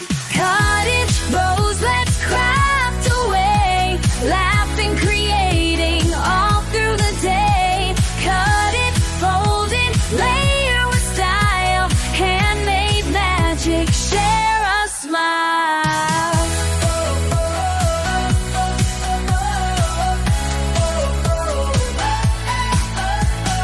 Cards and tags, some shabby chic. A little bit vintage, a little boutique. From desktops, craft rooms, kitchen tables, wherever you are, you're more than able. Scissors snipping, glitter flies, ephemera dancing before our eyes. Cottage rose, let's craft away. Laughing, creating all through the day. Cut it, fold it, layer with style. Handmade magic, share a smile.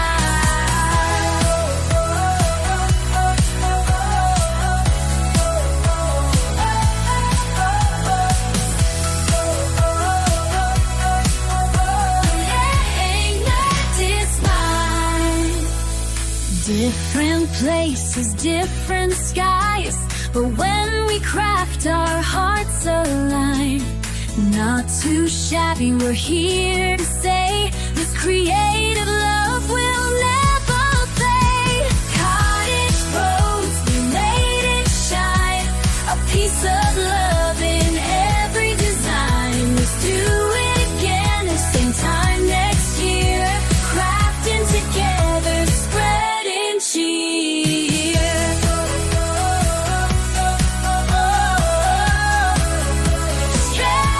cheer.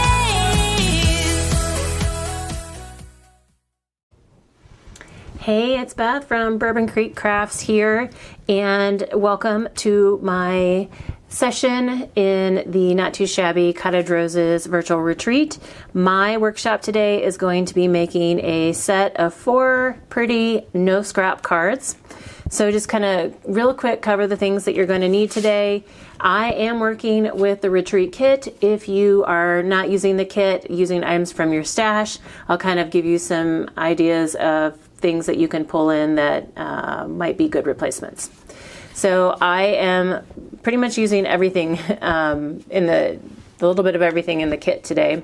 But from the Cottage Roses pad, these are the 3 patterns that I am using. So if you are using papers from your stash, just pick 3 coordinating patterns. I'm also using this sheet. It's kind of like the creamy linen from the Colorful Linens pad. So if you are, from your stash, you can pick another kind of muted pattern. This is going to be a card mat, and I am going to be using it with the chicken wire stencil. So you can, as an alternative idea, you can pull a different stencil from your stash. You could use an embossing folder, but you could use both of those on cardstock, or if you have kind of a light tone-on-tone pattern, you can use this instead, and you can even use cardstock or a tone-on-tone patterned paper without doing any stenciling or embossing. You will also need my No Scrap Sketch Set 14. I will be using several pieces from the ephemera pack, so if you aren't using the kit bundle, you can find some coordinating ephemera or stickers or image stamps from your stash. I'm using the Bloom die. You could always bring in any word die that you have. Enamel dots, it's kind of self-explanatory. Find ones that you have, or any other type of 3D circle embellishment. I am going to be using the Rose Cottage stamp set along with the coordinating die set. So if you have some image and sentiment stamp sets that you'd like to pull in, you can do that as well. So other than that, you will need your 4 A2 size card bases, You can make them, I usually do the side fold. That's just kind of how I roll. You can do side fold, top fold, whatever your jam is. You do you. You will need trimmer. If you are using the stencil, you will need ink. I'm using the walnut stain distress ink and a tool to, do your, what are you doing? Stenciling. And scissors, adhesive, use what you have. Stamping, bring in, ink. I'm just going to be using some basic black Memento ink for my stamping. I've got Barely Art glue and my ATG for my adhesives today. And I think that is it. And then we can get into the fun part of actually making our cards. Now that we have everything pulled together that we're going to need, I am going to start with this card mat. This is the 4 by 5¼ inch card mat that was on your supply list. It is not part of my actual no scraps sketch set. It falls under the note that says you may add cardstock matting layers to your cards, but may have scraps from these left over. So this isn't part of the no scraps part. And it's not even required necessarily for the card, but I included it in here because I feel like it does make the second sketch be a little bit better. And this was where it could be cardstock or patterned paper, your choice. And if you wanted to pull in the optional stencils or embossing folder, this is where you would use it. I'm using the chicken wire stencil that came in the Cottage Rose bundle, and I just used some washi tape to tape it down to a scrap piece of 8.5 by 11 paper that I pulled out of my recycle bin. And then I'm using my walnut stain distress ink and a blender brush to just go over my card mat. And I wanted to do this first so it will have time to be set aside and dry. And I'm not so worried about the center of my card mat. It's going to be covered, but I want to make sure that the outside is good and dark enough that you can tell that it's chicken wire. So I was excited to see this stencil I have chickens, so chicken wire is something that is not foreign to me. We use it in several different places around our property, and there is actually I actually use it to decorate in a couple different places in my house too, just because we kind of have a farmhouse style decorating theme going on around here. But so I was excited to be able to play with this, and you can use any color. I just chose kind of a neutral brown for the background, something that would go with the pattern papers that I chose. So just going in and adding some extra ink just to make sure that the kind of edges are good and covered. If you are up for it, like you could definitely do more with this. You could do multiple colors and blend a background. I just needed to keep it simple. I'm not an expert ink blender or anything, so I just decided to keep it simple with the brown. And you can see that it's looks like a brown background with kind of a white or lighter colored wire. Now that that's done and I can set that aside to dry, we're going to work on cutting down our 3 sheets of 6x6 patterned paper. We're going to cut all 3 sheets down the exact same way, and the cutting guide at the top of the sketch set, it's kind of at the top left, tells you the measurements that you need. I cut the first piece at 2.5 by 5.5 inches, and then there's a little strip that's 2.5 by 1/2 inch that you can use to add on the inside of the card. We're not going to use it on the outside. And then I'm going to jump over to the opposite side and cut down my 5.5 by 1/2 inch strip. And then you're going to cut, you're going to have a little bitty piece here, and it's up to you. You can use it somewhere on your cards, you can discard it, but that is truly the only scrap you might have with this sketch set. Then I'm going to go back to the center and cut down the 4 pieces. One is 3 by 1.5 inches. One is 3 by 1.25 inches. The third one is 3 by 1 inch. And then we've got a 3 by 2.25 inches.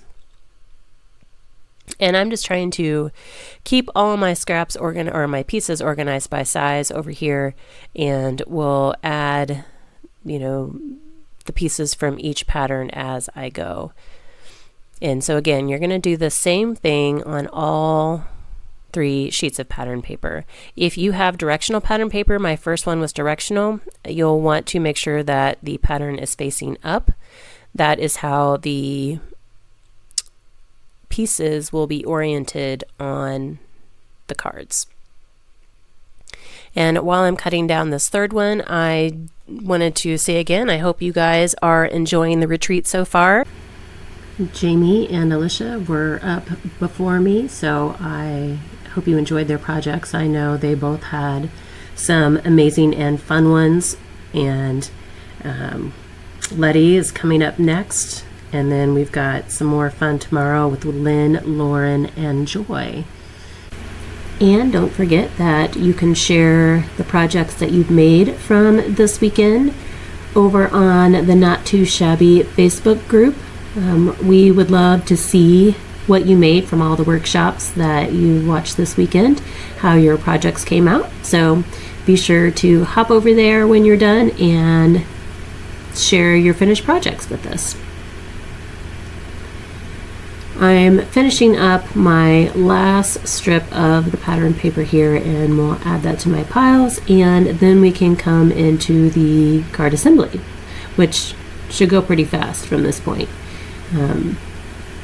This whole video, you can see the time of it, it's like 36-ish minutes, and the only thing I don't share is my die cutting, because I couldn't fit my die cut machine in this crafting space, like at this desk that I video on. So I do show you what I'm going to go die cut, and then go die cut that. So maybe add a few extra couple minutes.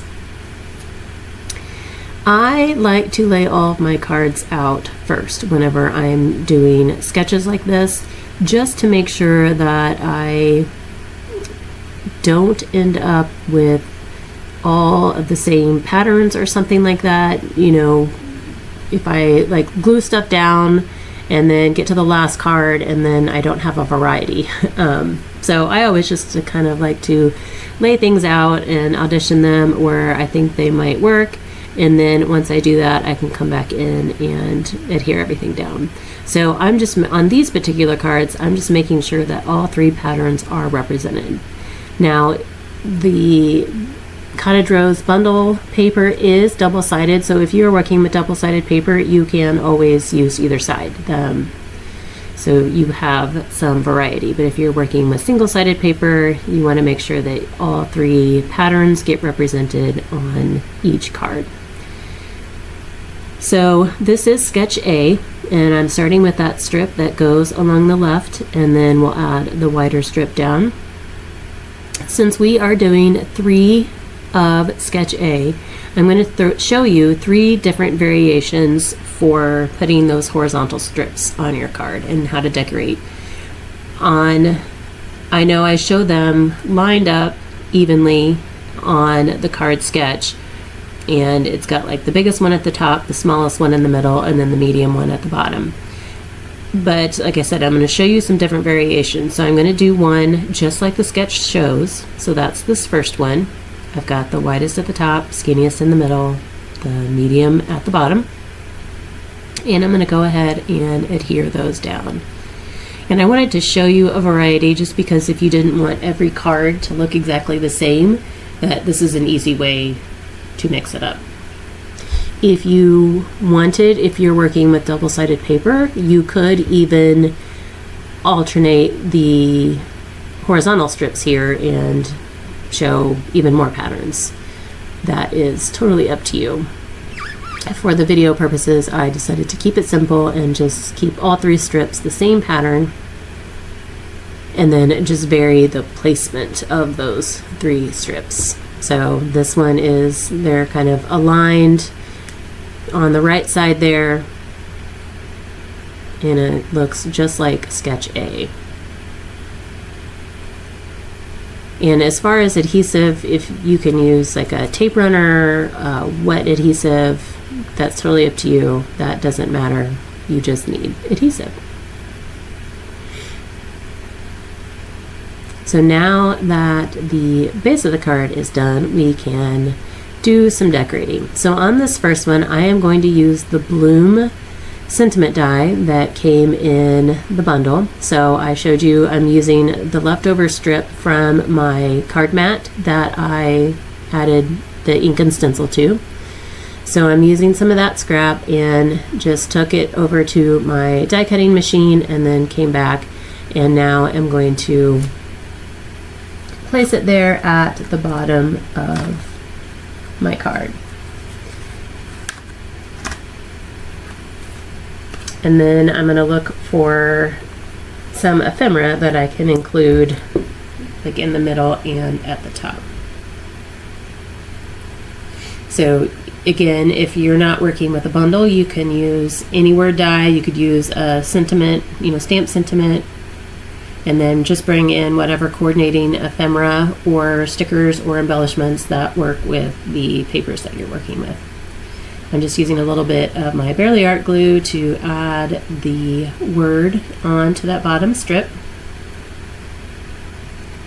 And then I've got a larger piece of the ephemera, a little milk pitcher that has a flower arrangement in it. I'm going to use that in the center, kind of overlapping the middle and top strip.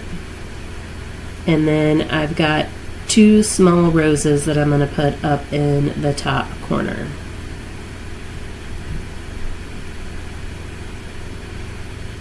And you can embellish these as little or as much as you want. Anytime I share a sketch set, I always say I'm giving you the base. I'm giving you the starting point. I'm giving you kind of the foundation. You can keep it as simple as you want, or you can embellish the heck out of it. You make it what you want. So in this case, you don't have to follow my placement. You can decorate it, based on what you have, how you want. Then as we're moving on to the second card of sketch A, I also like to say that these sketch sets are great for beginning card makers and experienced card makers. If you're a beginning card maker and you don't have a ton of supplies, these sketches are great because they don't require a lot of supplies or embellishments. Usually you just need some pattern paper and some adhesive and some cardstock. If you are an experienced card maker, these also work really well because you can make a set of cards fairly quickly. So why I started creating these was because I'm a paper hoarder, I wanted a quick, fun, but efficient way to use my paper and my supplies and get a good amount of cards made. So on the second card, I'm keeping the alignment the same as far as from the right side, but I switched up the size of the strip. So now we go from the thinnest strip to the widest strip, thinnest at the top down to the widest at the bottom. And then we'll just work on adhering those down. So when I started creating these sketch sets, I figured there were other card makers out there like me who were trying to use up their paper stash. And like I said, this is just a quick, efficient, but still fun way to get a batch of cards. And my cards are, sometimes I just have one sketch, so you might be making a couple of the same card, but then in a lot of cases I give more than one sketch, and so you kind of get a variety of cards. And then, like you can see in this particular sketch A, you can still get a different look from each card depending on how you arrange the pieces. So for this one, I am going with a larger piece of ephemera. I've got the girl in the white dress with the basket of the pink roses, and I'm trying to figure out where I want to place her. I ultimately decide to go there in the center so that she's primarily on top of that middle strip, but she does overlap the top a bit and then the bottom one just a tick. And then I'm going with the sentiment, "Thank you for making life so sweet." And I'm just going to add that to my stamping block. And since this is the first time I've used this particular stamp, since it's fairly new, I'm just using the oil on my hands to kind of get rid of some of the stickiness on the stamp. Sometimes when you're working with a brand new stamp, you'll have like some of the, it's like just a sticky residue left from the manufacturer. So I'm just trying to get some of that off and then stamp that out.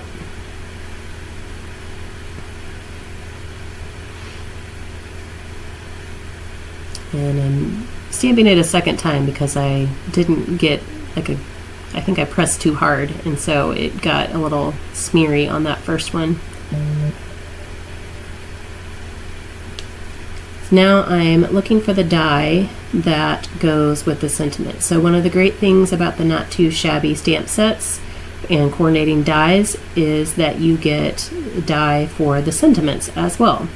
So I have gone over to my die cutter and cut that out, and now I can finish off my second card. I'll glue down the girl and then add the sentiment. Something else that I do want to note is that there is a mystery bundle prize that's going to be giving away this weekend, and it's worth $175 from Not Too Shabby. So that is an awesome prize, and there should be a link in the live chat and in the description box below, so whether or not you're watching this live or maybe right after the weekend, that you will have a week to enter, but then it's going to close so that Jamie could do the drawing. But that is a mystery prize bundle worth $175.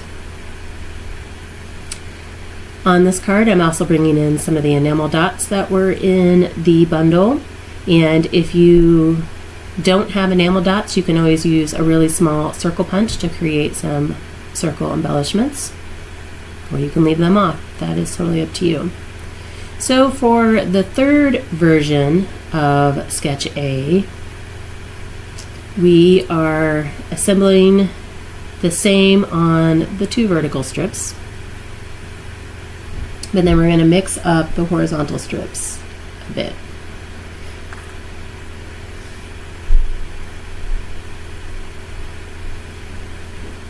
So let me know in the chat, how long have you been either card making or paper crafting? Do you consider yourself a new paper crafter or a veteran? So for these strips, instead of aligning them along the right there, I'm going to stagger them a bit so that the middle one is a little bit further to the left. And this time I did the kind of medium width one at the top, the skinniest one in the middle, and the widest one at the bottom. I'm pulling in the sentiment from the bundle stamp set that says, "You're the rose in my garden of friends."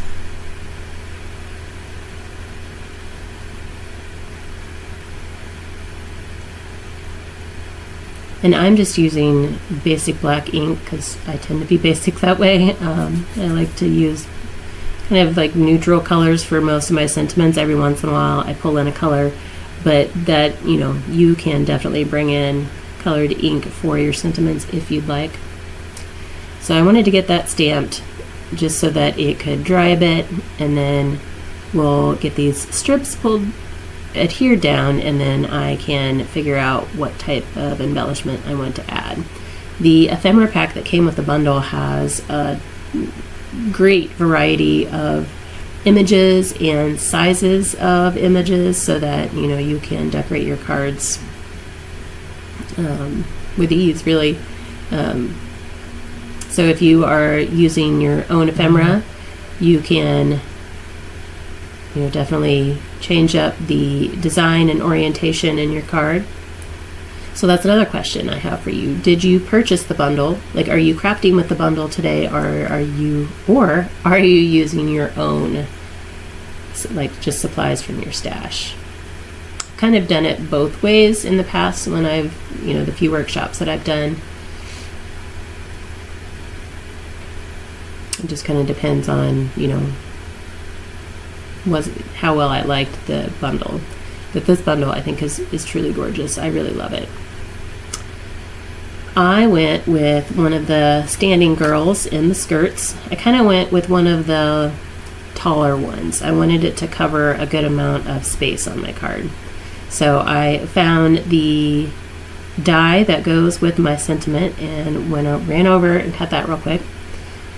And can now add these pieces down.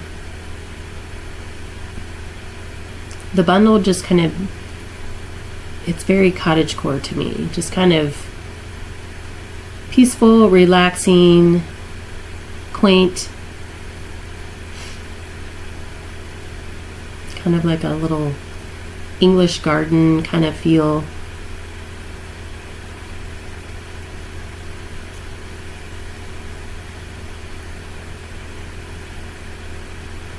Jamie and Teresa always do like a really good job curating images and designs for their collections, so I always tend to have fun with their collections. I am bringing the enamel dots in on this card as well, just adding some kind of in the top right triangle of the card, staggering them. You could also, in this case, use gems, sequins, whatever type of round embellishment you have, or you don't even have to use anything. You could just leave it. If you have a small circle punch, you could take those little circles that we had, or the squares that we had left from the cutting guide, like at the bottom right corner of the cutting guide, and punch yourself some little circles, or just use the squares. Now we are moving on to sketch B, and this is going to make one card. So I'm going to adhere the card mat that I made in the beginning. And I chose to use a mat on this one. Like I said, you don't need it. I just chose to use it so that it will help my kind of pastel colors pop off the card. If you wanted, you could also mat the individual pieces with cardstock. Again, just realize that you will end up with scraps left from that. So my no scrap guarantee only applies to the pattern paper that we're using. And I'm still using up that last bit from the paper I used for my card mat. I'm going to stamp the adorable little lamb that is on the stamp set. And if you know me, you know I don't do a lot of coloring, partly because I'm lazy and I'm trying to do a lot in a short amount of time, and then partly because I'm not super experienced. I mean, I've been coloring for almost 50 years, so it's not that I don't color, but being an expert colorist. So anytime I can take a shortcut and use pattern paper or colored cardstock for a stamped image instead of coloring, I will always go that route. But you will find a lot of other amazing colorists in this workshop this weekend, so I'm just showing you an alternative if you're not one of those, that it's okay to not color. So I took the coordinating die over to my die cutting machine and die cut out that cute little lamb, and I'm just trying to kind of audition everything, making sure kind of what kind of layout I want to use here before I adhere everything down. And then I am choosing another sentiment. This time I go with the best things take time to grow. I thought that worked well with the little lamb, since it's a baby. And we'll stamp that out on some white cardstock. And for all of my stamped images, I'm just using scrap cardstock. I always have scrap white cardstock around, so I'm just pulling from my little scrap stash off to the side over there, and that's what I'm stamping on.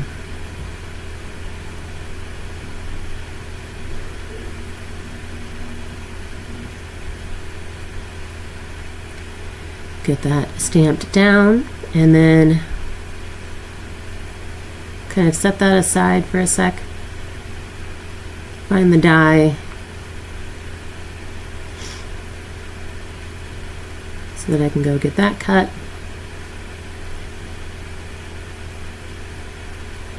And then can get my card put together.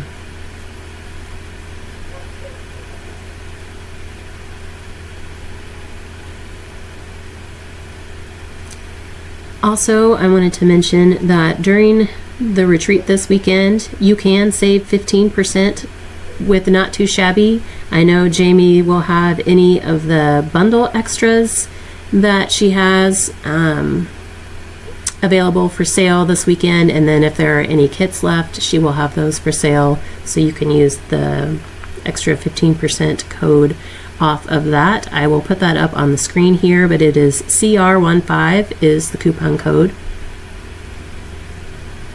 So if you didn't get the kit and now after seeing everybody craft with it realize that you should have, you can take advantage and get whatever pieces might still be available.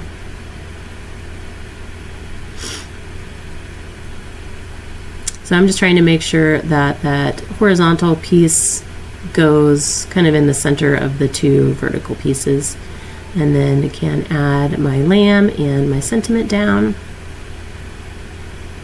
You could also use one of the ephemera pieces if you wanted, but I was just trying to make use of some more of the stamps.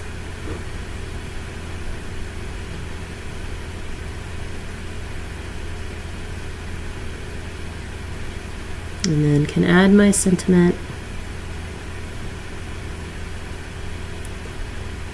And then I'm going to be pulling in some more enamel dots on this one. I'm just using some tiny ones right underneath my sentiment. So what do you guys think of this sketch set? Is it something that you think you might keep in your toolbox and use? I think I like this one because it's fairly versatile.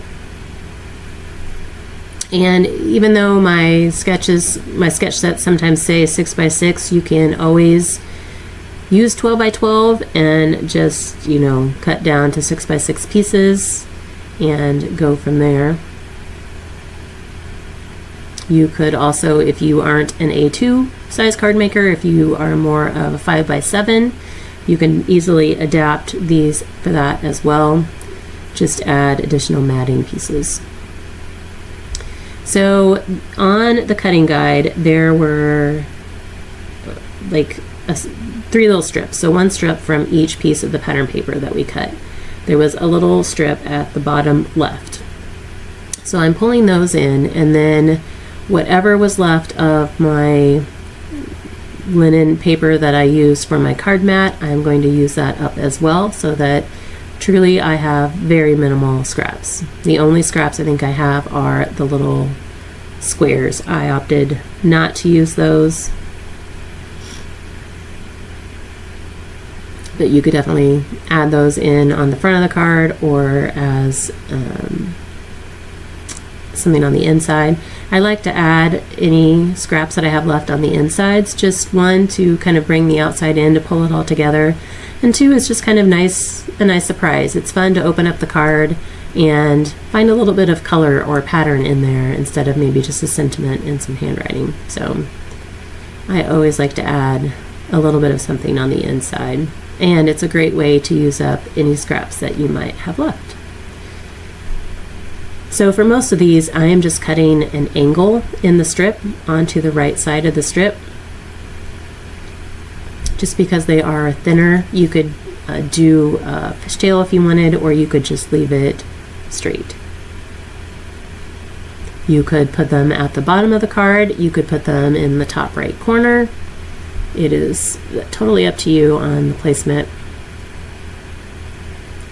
So this uses up the last little strips that I had, and then I do have that one kind of wider piece of the linen paper that I used for the card mat on sketch B, and so I'm going to try to incorporate that on these as well.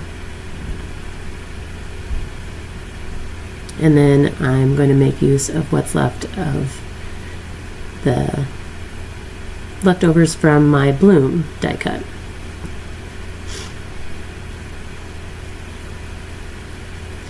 Again, don't forget about checking the link for the prize that Jamie is giving away, and then the sale going, the 15% off going on this weekend for those attending the retreat.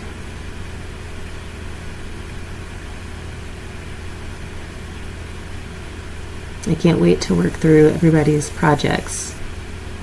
Everybody's got some fun things planned.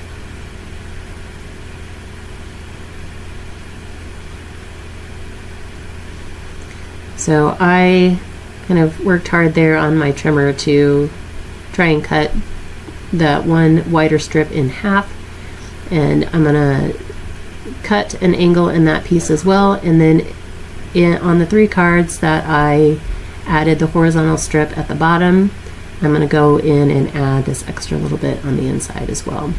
I did not stamp a sentiment or anything on the inside of my cards.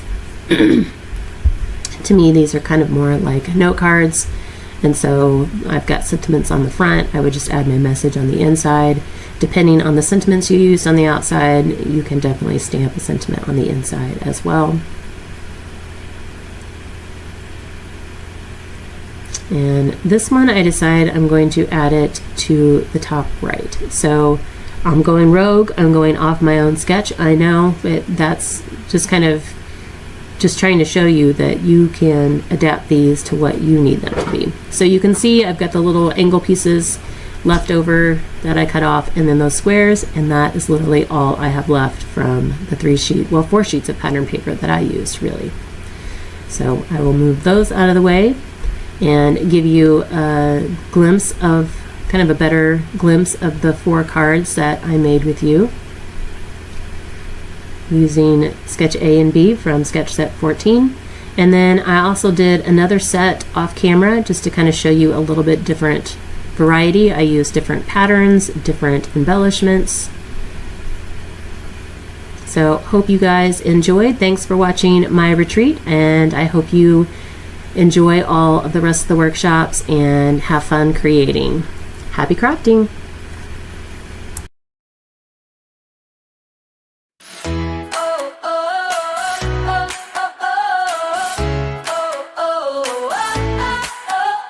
Sunlight shining, coffee's poured, papers stacked, we're ready for more.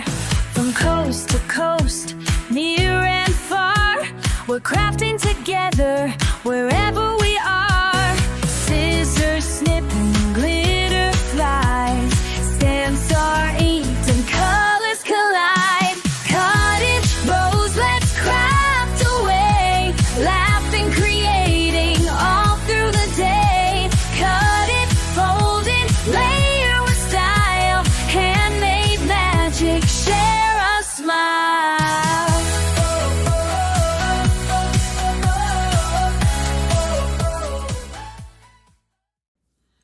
Hello everyone. So welcome to day 1 of the Cottage Rose virtual retreat hosted by Not Too Shabby. My name is Letty and I am party planner, papery across all social media platforms. I am so excited to teach this next class to you. It is so quick and easy. And I know this is the 4th class of the first day. So this is the last class for today. So this one's going to be super easy. You probably won't even have to think through it. Your hands are just going to be moving and making this project. It's that easy. So my class for today is going to be a 6x6 pop-up gift card holder. It's one that I've done on my channel before. It was inspired by Sam Cowcott over at the UK. She did this many years ago, and once I found it, I knew I was going to love it, and I absolutely have enjoyed creating it over the years. It's such a fun one, and I thought when I saw this Cottage Rose kit, I knew that this was going to be the perfect kit or paper combination to do for this retreat project. And even if you don't have the Cottage Rose, kit bundle, you can still make it with some gorgeous spring paper or really any kind of paper. Before we dive in, I want to just take a second to, how about we drop some hearts in the chat for all of the 3 creators that have already gone forward so far today for their amazing classes. Drop some hearts in the chat right now for the first 3 classes that you've already had today. This is the final class for today. I hope you're having fun. I hope you're enjoying it. I know I definitely will be or have been, but based on what we did last year with the retreat last year, it was such a fun experience. So again, drop some hearts, show some love for those creators. Drop some hearts if you're enjoying the retreat so far. I hope you have a ton, final day for today and then an amazing day tomorrow as well. We've got more creators tomorrow in the lineup. So for my project, again, it's a 6x6 pop-up gift card holder. The way that it works is it's 6x6 this way, okay? When you open it, it pops up out at you just like that, okay? So it's really like a showstopper piece if you think about it, because when you open it, whoever's the recipient is not expecting it to pop back out at you. You have a place for a gift card right here. So you have a little pocket. It's a gift card holder. You could put your gift card right here. I have the Not Too Shabby business card.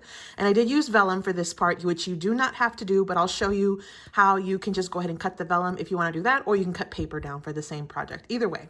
And then you also have a spot right here at the far end to either write a note, stamp a sentiment, whatever you want to do to say, add your signature, put your to from, whatever you want to do. This will be your main writing space. And in theory, if you wanted to have writing space on all of the other 2 panels, you could, or you can do as I did and just decorate them. I think decorating is just super fun, and you're able to use up a lot of those elements, especially some of those items from the kit. You can hang off your ephemera pieces. That's always a fun thing. So when you open it, it sort of expands it even further if you hang things up and off of the actual panels themselves. There's a pop-up mechanism that we'll do. And then of course, we will finish it off with all of the pattern paper and the very gorgeous ephemera and everything. Now, if you didn't have this bundle, you could always bring in your own items. You could bring in some stickers and whatever really you want to decorate, but the decoration doesn't even have to just stay with just these panels. You can actually also decorate a top, at the top and at the bottom. I added some doodles, which we'll talk about in today's class as well. It's going to be just a really fun, like low-key, laid-back, crafty class. Super, super fun. One that anybody can do, regardless of the expert level of paper crafting background, history, or whatever. Super, super fun. Okay, so this is the main project that we will be doing today. And it lies pretty flat once you close it. But again, it just has this really wow factor once you open it up, and the person is not expecting it to kind of pop up out at them, and it actually will stand up by itself, which is amazing, which is super, super fun. I did have a homework video, and you probably saw my homework video was pretty just just gather everything you need, because it's that easy. This project is that easy.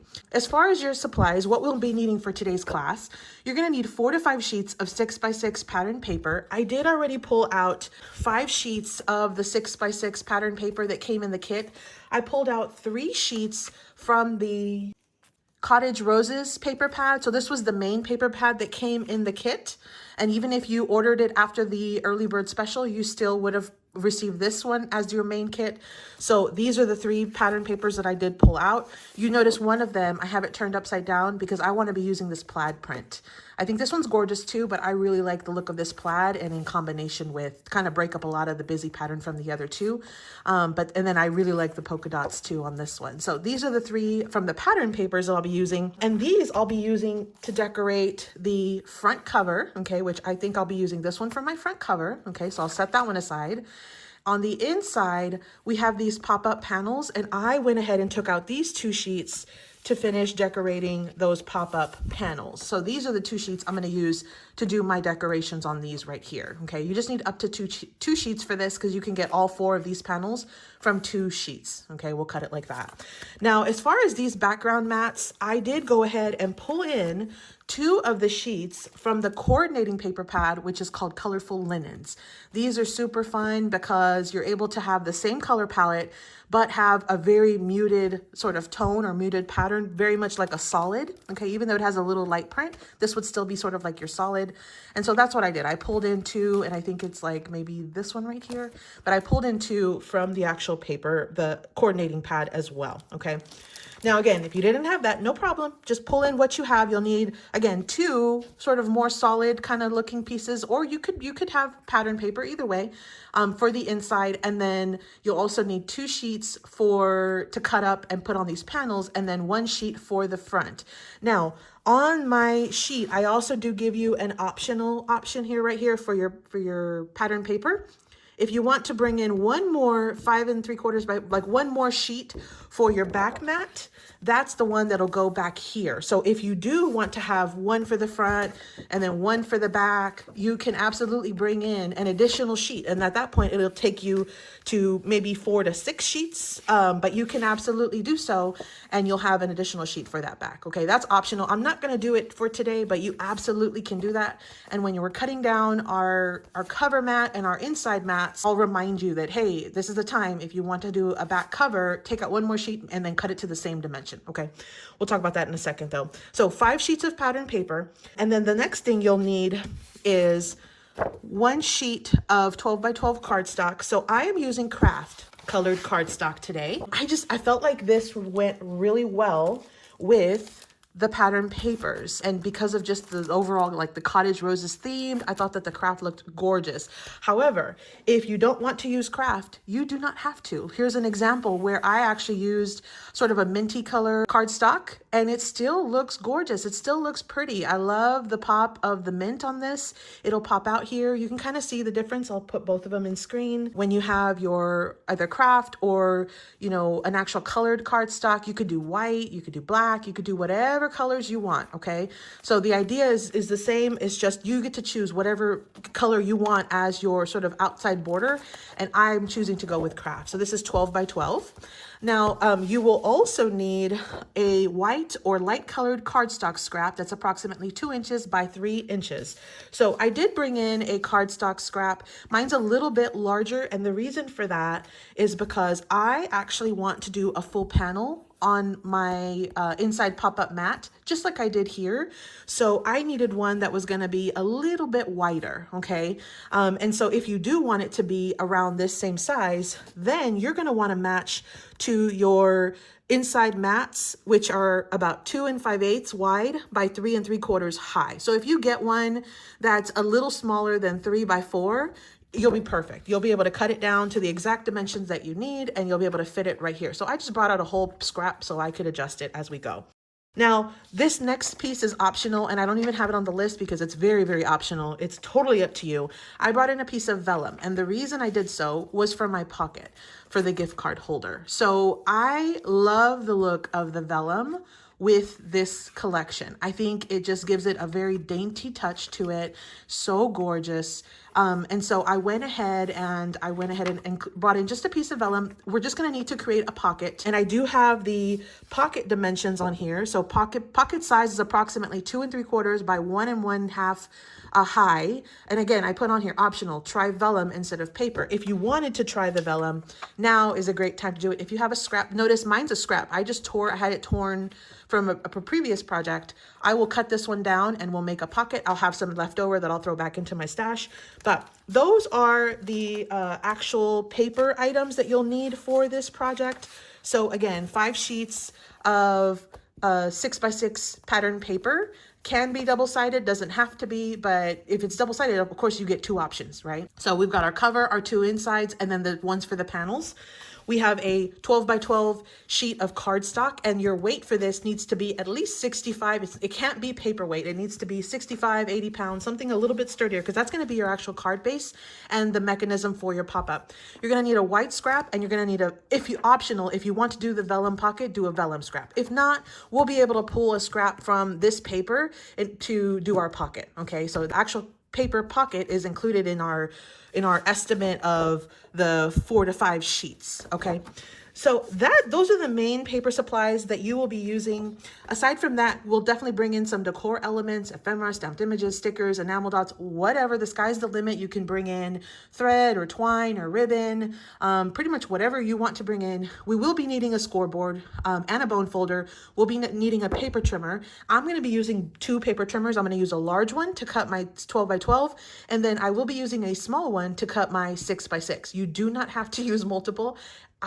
My preference is to use the one that coordinates better with the paper. And anytime I can use my small paper trimmer, I absolutely like go that route. So that's why I'll be using 2 different ones. And then as far as adhesive, this is your choice. You can use wet glue, ATG, any kind of double-sided tape. Really, the sky's the limit. Whatever you usually do for your paper crafting projects should work for this project. The one thing that I will mention, if you are gluing on a pocket, you probably are going to want some type of wet glue, and that's just so the actual adhesive can permanently dry, because you'll be adding a little gift card into that pocket, and you don't want it to stay wet on the outside the way that like an ATG or a double-sided adhesive, those adhesives never dry. They actually stay sticky. So if you were to try to put a gift card in here, it might get stuck on the sides if if it gets too close to it. So we will need a little bit of wet glue here, but otherwise for the remainder of the project, you could use either type of glue. Okay, so those are our supplies. Let's go ahead and dive in. We're going to start by cutting down this 12 by 12 sheet of paper. I'm going to put everything else aside. We will take out my large paper trimmer first, and then I'll come back in just a second and we will take out the small paper trimmer and cut down these little final elements. Generally, what I do for this project is I cut down all of my mats, all of my papers, and then I just go in and start assembling. And it's super, super easy that way. So without further ado, let's go ahead and take out my large paper trimmer and let's cut this 12 by 12 sheet of paper. Okay, so I have my large paper trimmer here. This one is a Caterpillar crop. If you're not familiar with this one, it has a rotary cutter, so it just sharpens on its own. And so what I'm going to do is, of course, the cardstock is solid, right? So it doesn't have a pattern, doesn't have a print. So it really doesn't matter which way I cut it. I'm just going to go ahead and add it into my paper trimmer. And I'm not going to cut beyond 6, so I don't even need to pull out the arm on this one. So I'm going to go ahead and place, and I think this side's a little bit damaged. So what I'm going to do is I'm going to turn it and get a side that's not damaged. So I'm going to go ahead and put it at 6 inches on the 12-inch side, because we're going to make our card base, which is a 6 by 6 card for this pop-up. I'm going to cut that first. So go ahead and put it at the 6-inch mark and then go ahead and trim it. Okay, so we have 6 inches by 12 inches. This is going to be our card base. In a minute, we'll score it and we'll fold it in half, okay? So put that aside for now. Let's do the rest of the trimming on this. Now, for the what you have left, which is another 6 by 12, go ahead and put it at the 4-inch mark, okay, on the 6-inch side, okay? So the 6-inch side is up here. Put it at the 4-inch mark. So we're going to cut it at 4, and we'll be left with a 2-inch strip. So go ahead and cut that. So here is our 4 by 12. Okay, so we will need this. Now, I personally like to cut the remaining pieces from this actual strip with my small paper trimmer. The numbers are just a lot easier to see than on this green trimmer, this larger one. So I'm going to put this aside and we will finish cutting that in just a second. Now this strip is 2 inches by 12, and the same thing. I'm actually there's one little final cut we're gonna do with this one, and I'm gonna go ahead and do it with my smaller paper trimmer. What you could do though, because what we'll do is we're gonna take off 1/4 of an inch off of this thing. So from the 12-inch side, you could technically open up your arm and put it at 11 3/4, which I guess I could do it to here just to show you. You're gonna put it at 11 3/4. And then you're literally just going to trim off, and I don't think you can see it, but you're going to trim off 1/4 of an inch. So I guess I'll do that, but you really don't have to do this. You could just trim off 1/4 of an inch, just like that. And that will get us the dimension that we need, which is 11 3/4 by 2 inches. Okay. So put this strip aside. That's all we're going to use our large paper trimmer for. I'm going to switch to my smaller one now. Okay, so I have my small paper trimmer now, and this one only goes to about 6 1/4 at most. But the rest of my cuts are going to be under that. So I figured this is the perfect time to go ahead and take this one out. So you can go ahead and toss this little scrap. You will not be needing that. That is literally one of the scraps that we'll have from this. So our 2-inch strip is fully set. Let's go ahead and take out our 4-inch by 12-inch panel. We're going to cut this down first, and then we'll go ahead and cut all of the pattern paper. Now on the handout page, which definitely, if you did not print this, you definitely will want to print this before we get any further, because it has all of the measurements.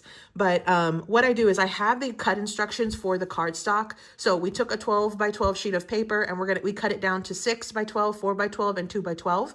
Then what you'll do is you're going to go ahead and cut on the 6 by 12, we're going to score it at 6 inches, which we'll do in a second.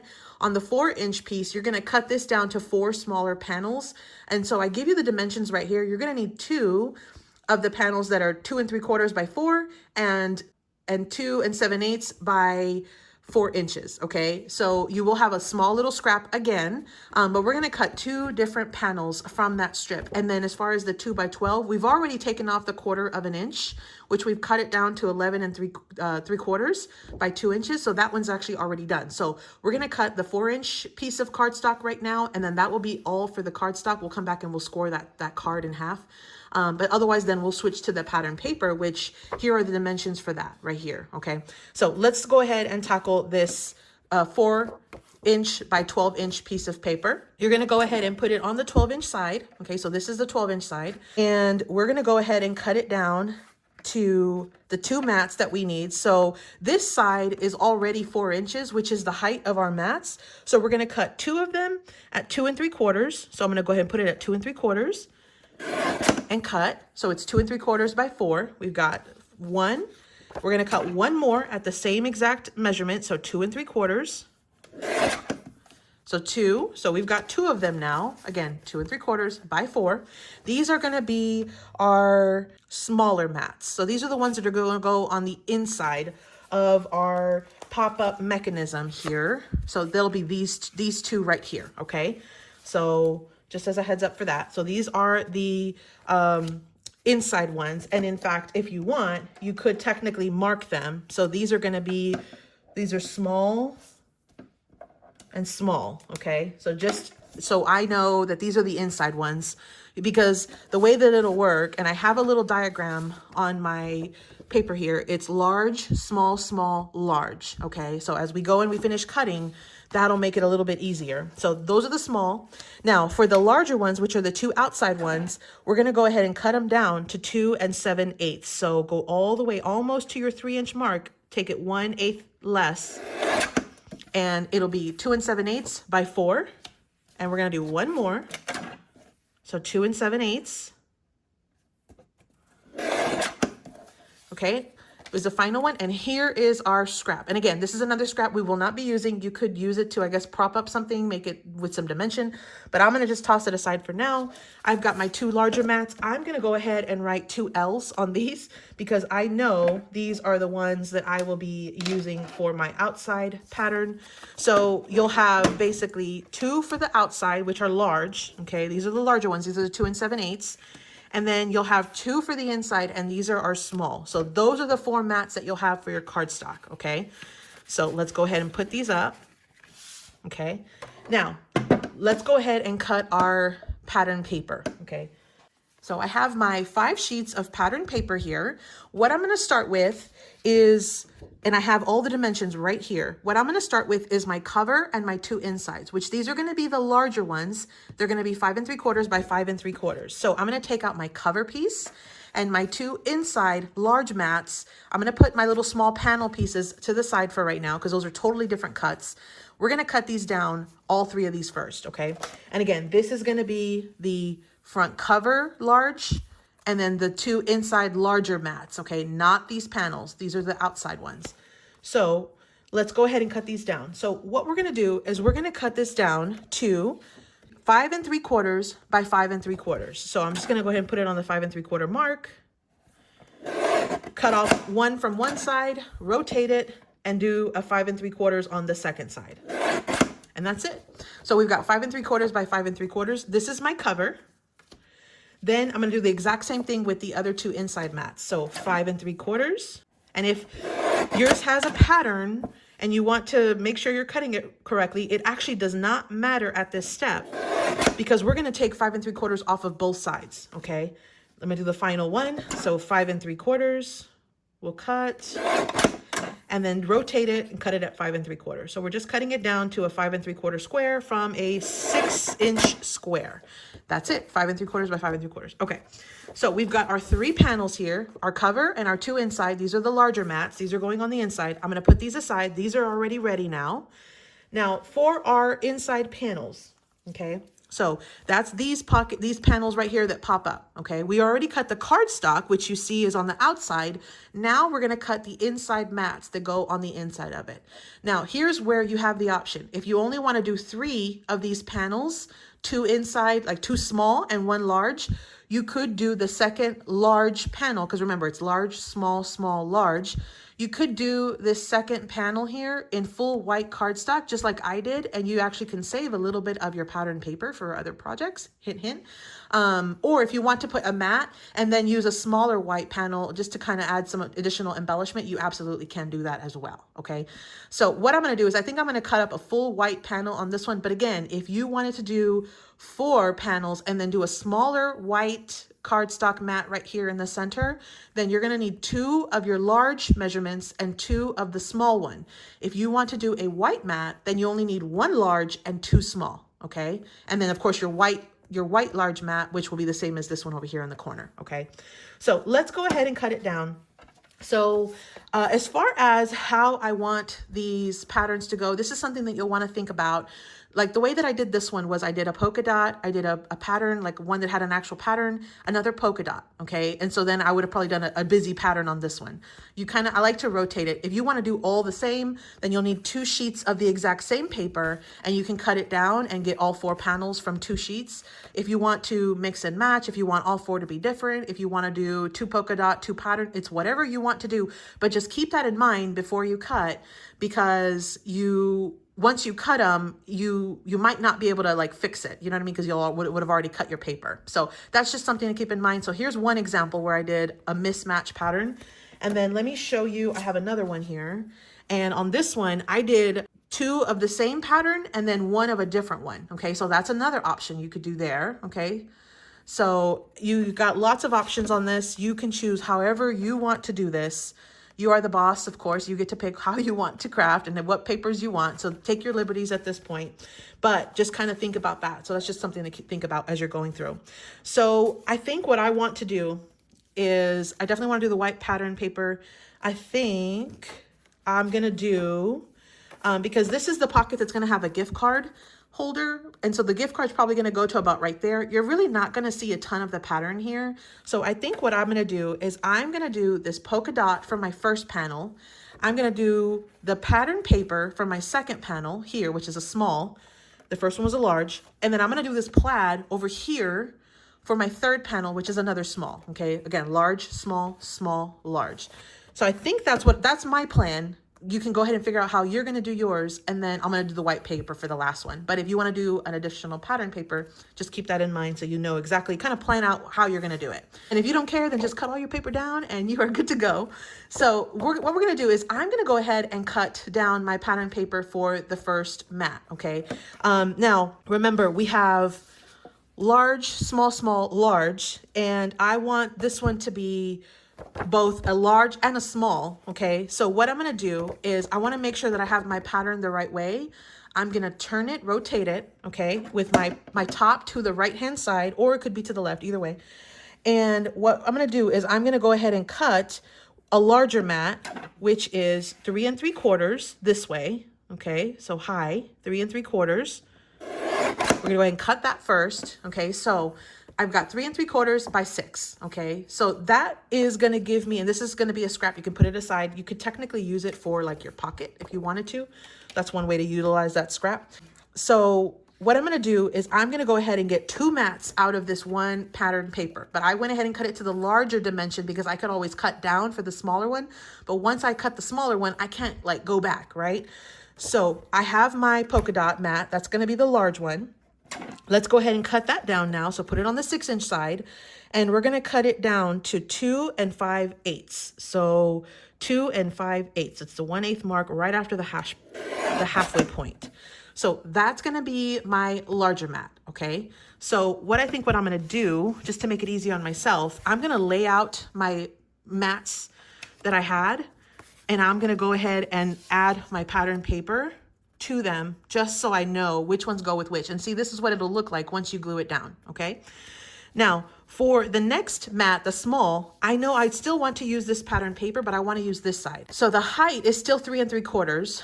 We're going to go ahead and cut down with the top to the top this time. We're going to go ahead and cut down the smaller mat, which is 2 1/2. Okay. So I'm going to just put it at the 2 1/2-inch mark. I'm going to cut, and here is my smaller mat. So 2 1/2 by 3 3/4. And that will go perfectly for my smaller inside mat, okay, the next small. Now, for the next one, I'm going to do a small, okay? So this one really won't matter. I'm going to go ahead and just put it in. Again, you would want top to the right-hand side. I'm going to go ahead and cut it at 3 3/4.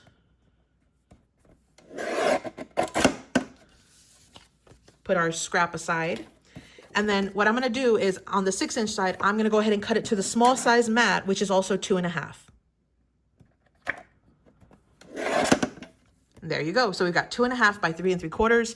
That will be my mat for the second inside mat. Now all we lack is the large mat for the end. Now here is where, if you wanted to cut your final mat, you know, out of pattern paper, go ahead and cut it to your larger mat size, which is 2 5/8. I want to do a white paper for that one, and I'm going to do the full mat on that. So I need to cut this down to 3 3/4, because that'll be the height. And actually, let me just make sure this is a straight element. Okay, so I'm going to do 3 3/4. Okay, and then the width of my mat is going to be 2 5/8, just like my larger mat. So this one's my larger one. I'm not going to write on this at all. We'll put that here, and that will be the mat and the cardstock for my final fourth mat. Okay, and this will just be more scrap in case I need some later. So that's what ours is looking like. We've got our large mat here for the pocket side, okay, which is this one. Okay, then we've got 2 inside mats, and I've got one with an actual pattern, one with a plaid, and then on the final mat, which is a large, and these 2 are small, with a large, I'm going to use this white mat. Okay, so there are my 4 cardstock mats and paper mats that are going to go on the inside of our card. Okay, so that is basically the majority of the cutting that you will be doing. Now, we are going to need also a pocket. Okay, so the pocket is approximately 2 3/4 by 1 1/2. Okay, so what I'm going to do is I'm going to go ahead and cut my vellum to that dimension. If you want to cut your pattern paper, remember you had all of those strips. You can cut your pocket out of your additional strips that you had, sort of like this, and you could still make your pocket out of these strips that you had left over. I'm going to go ahead and do vellum, but you can absolutely do any kind of material that you want for this. I guess in theory, you could put fabric if you wanted to, or ribbon, or, you know, whatever you want to do to make your pocket for your gift card holder. So for the actual pocket itself, we're going to be cutting the width at 2 3/4. And I'm going to do a generous cut. I'm going to go slightly over. So there is the width of our pocket. And the way that you can test it is when I glue it down, I want it to be just around, kind of a little bigger than my actual paper. So that way it can kind of glue to the outside and make our pocket as wide as we need to. Now I'm going to go ahead and cut the height, which in this instance is going to be about 1 1/2. But you could make a taller pocket if you want. It's totally up to you. Okay. But I'm going to cut mine at about 1 1/2. So that's my pocket. That's going to go on this first panel here. Okay. And then what I did on that was I actually used and it looks like I probably did a little bit higher, maybe like a 2-inch pocket. I actually used the We Are Memory Keepers envelope punch board to do this punch. You could use a circle punch if you wanted to, or just leave it as is. That's something we can do in just a bit as we're gluing. But otherwise, I think we're done with our paper trimmer. The last step is going to be, we're going to go ahead and score our card in half. Okay, so let me just clear this real quick and then we'll do the scoring. So all of these scraps, just save them because you never know when you can use them for like your decoration. I'm gonna just put them aside for right now, really quickly. And so this one is also a scrap. Now we're gonna be using these two pieces, so we'll put that aside. This is the last one we're gonna do. We're gonna go ahead and score this in half. Let me get my scoreboard. Okay, so what we'll do with this one is we're just gonna go ahead and put it on our scoreboard on the 12-inch side, and you're just gonna score it in half on the 6-inch side. That's it. Now, if you do not have a large scoreboard, and if your paper will allow it, what you would do is you would just go ahead and fold it in half, and then just kind of varnish that edge as much as you can. So I'm gonna just go ahead and I'm gonna fold it using the edge of my scoreboard here to kind of get it straight. And then I'm gonna press down. Okay, and then I'm gonna go ahead and just use my bone folder to sort of continue to varnish that edge. You wanna make sure that it is crisp. Okay, so here is our card base. It's a 6x6 card base. When it opens, this is what it's gonna look like, okay? So that's our card base. Now, the last step that we're gonna do is we're gonna go ahead and fold our 2-inch pop-up mechanism. This was the one, again, the piece that's 11 3/4 by 2 inches. So the way that you fold this, and I did include a little sort of diagram here for whenever we're gonna add our glue, because it can get tricky, but let's do the folding first. So we are now at step 4, which it says to go ahead and glue, but I'm gonna show you how to fold this strip first. We'll put it aside and then we'll start gluing everything, okay? So we're gonna go ahead and fold this strip. You're gonna fold it in half. And the reason why I'm not using a scoreboard is because we just cut this down to 11 3/4. At the risk of not having to get into 1/8 and 16th inch scores, I'm just gonna go ahead and fold it in half. So you're gonna fold it in half. So now we've got a V, okay, right? So the next step is you're gonna go ahead and fold each of these panels back again, essentially forming a W or an M, okay? So now go ahead and fold this side. So see what I'm doing? I'm just folding it back, and we're gonna fold it back to the edge, hold it at the edge, and then press it down, and then go ahead and use your bone folder to enforce that score, okay? So just like that. Then we're gonna take the other side, fold it back, just like this. Again, holding it down at the edge. You want it to be as even as possible, and then go ahead and press it down, and then add your bone folder, and go ahead and form your M, or in our case, we're gonna form a W. That's what we really want, okay? So just to kind of repeat that, you take your 11 3/4 inch piece, fold it in half, and you basically form a V, right? You're gonna fold it in half and enforce this each score or each fold. Then what you'll do is you're gonna take each of these sides and you're gonna fold them in half back, okay? So in essence, we form a W or an M, however you wanna look at it, either way, but that's how you'll get it. So you'll have a zigzag like this and you'll have a W, okay? Now, on the gluing guide in a little bit, when we talk about this, that's why I put a W here, because there's only gonna be 2 sides that you add glue to, okay? The rest of it will not have glue until you start decorating, right? But just to show you, this is the W that I'm talking about in this little diagram, okay? So let's put this aside. Let's go ahead and let's jump into actually gluing our project. Let me just go ahead and organize all of this again because I kind of moved it with my cutting boards and stuff and my paper trimmer. But I've got all of my panels here. I've got my card base. So take out your card base and go ahead and take out all 3, or if you did a back cover, do also the 5 3/4 by 5 3/4. You're gonna wanna add that to the back. If I completely forgot to mention it, so if you did not get a chance to cut that, you can take a moment right now, cut one more piece of paper to 5 3/4 by 5 3/4, and that will be for your back mat. I'm not gonna add one, but if you wanted to add one, you absolutely could, and just kind of add further paper to the back. One good thing of adding a back mat is that it makes your card even more sturdy. One con or one bad thing is that you basically lose another piece of this gorgeous paper. And so I'm going to opt to not add a back mat, and that way I can stretch my projects, have more projects from this super gorgeous paper. So what we would do is we just go ahead and glue all of these mats down to our actual front cover, the one that you're going to use for the front cover, and then the two on the inside, depending on which ones you're going to use for the inside as well. You can use any type of adhesive for this part. You can use ATG or wet glue. It just totally depends on what you want. I'm actually going to use a combination of both. So I've got my Lineco glue. I just have it in a generic bottle here, but I'm going to use Lineco glue for my wet glue. It's a bookbinding glue. It's really great.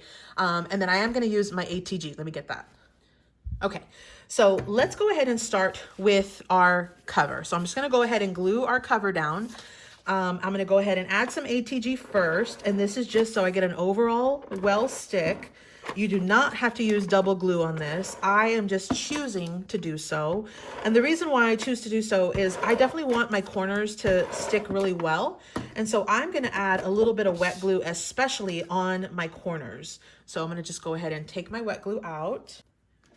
And then I'm gonna go ahead and add, especially in the corners, I'm gonna add all of my wet glue, okay? But I'm also gonna add it to the edges. So just a little drizzle of glue around the edges, just to make sure that it gets a good bond. I'll probably add a little here in the inside. Again, I added some ATG, so it really doesn't make a big difference, but I'm gonna go ahead and just kind of add a little extra glue because this is the cover of our card and we're gonna add more elements to this. You're gonna go ahead and glue it down and you'll have about a 1/8 border all the way around. Just press it down. Okay, so it should look like that. Okay, so about a 1/8 all the way around. Now, on the inside of your card, you're gonna do the exact same thing, but you're gonna go ahead and glue these. Now, one thing I'll mention, once you glue it down, the inside is gonna look like it has a wider, border. If you want to scoot it a little further in, as long as you don't go over that score line, you should be good. If you want to kind of even it out a little bit more, I don't mind it. So I'm going to just go ahead and kind of glue it as is with an even border around all of my mats. But we're going to go ahead and add glue and adhesive to this one and glue this down.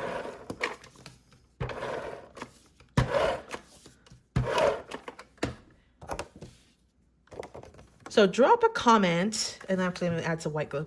Drop a comment in the chat if you've ever made this project before. If this is one that you have done before or something very similar, drop a comment letting us know that you have. This is one of my favorite projects to do. It is super fun, super easy, and again, it's really like a showstopper piece. So I really enjoy having these on hand anytime I need them. If I do add them to like my craft fair, they do sell pretty well because again, they're surprised when they see that it has that pop-up mechanism. So my ATG ran out, but I just refilled it with the magic of technology. I was able to zip away, take care of it like if it didn't even happen. And oh yeah, okay. So I'm just adding my glue. For a second, I thought I was adding glue to the wrong side, but I forgot that this one does have two different, very similar sides. It's just one side's a little darker. You can see there, it's a little darker. So my heart dropped for a second, but no, we're good. So we're gonna go ahead and add our wet glue and add in our mat.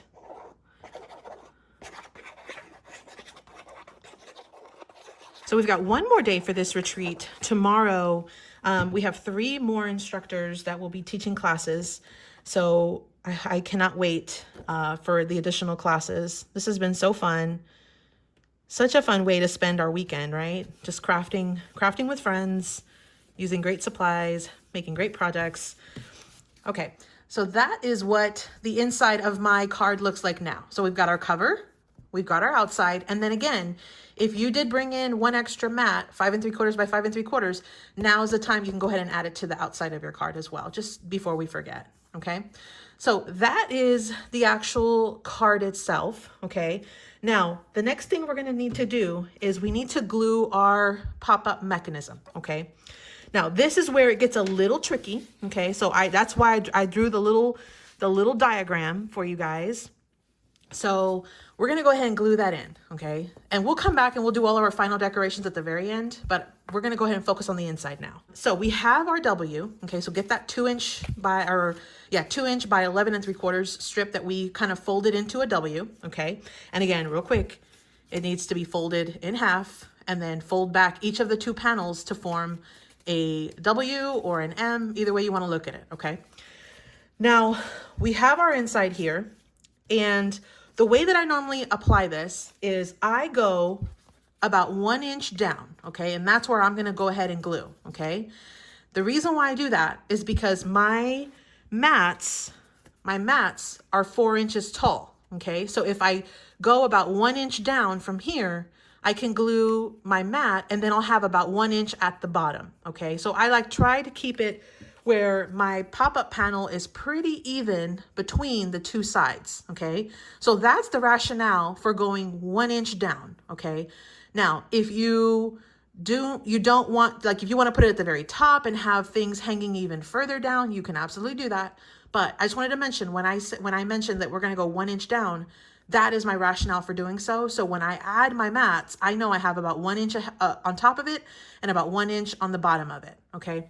I will also mention, if you want to actually decorate your panels, like do some doodle lines, now is a fantastic time to do so. So you could stamp and then do some doodle lines, whatever you want to do on the inside. Now is a great time to do it. I would just, again, avoid going more than about 1 inch up from the bottom, because then you're gonna have your panels. Now, if you'd rather just go ahead and decorate later on, which is what I'll be doing, you can absolutely do that later on too, okay? But if not, right now is a good time too, that you can go ahead and add a little doodle here and there as you'd like. Okay, so let's talk about gluing our pop-up mechanism, which honestly is maybe some of the harder part, but it's really not hard at all. Honestly, it's really, really not hard. So go ahead and take your W, and you want it to look like a W, not like an M, okay? So you want it to be an actual W, okay, here, just like this. What we're gonna do is close it, pinch it closed, okay? Now you see how we have two outside mats here? What we're gonna do is, and again, it looks like a W, we're gonna go ahead and add glue to this first, like the left side of the W, we're gonna add glue to this one first, okay?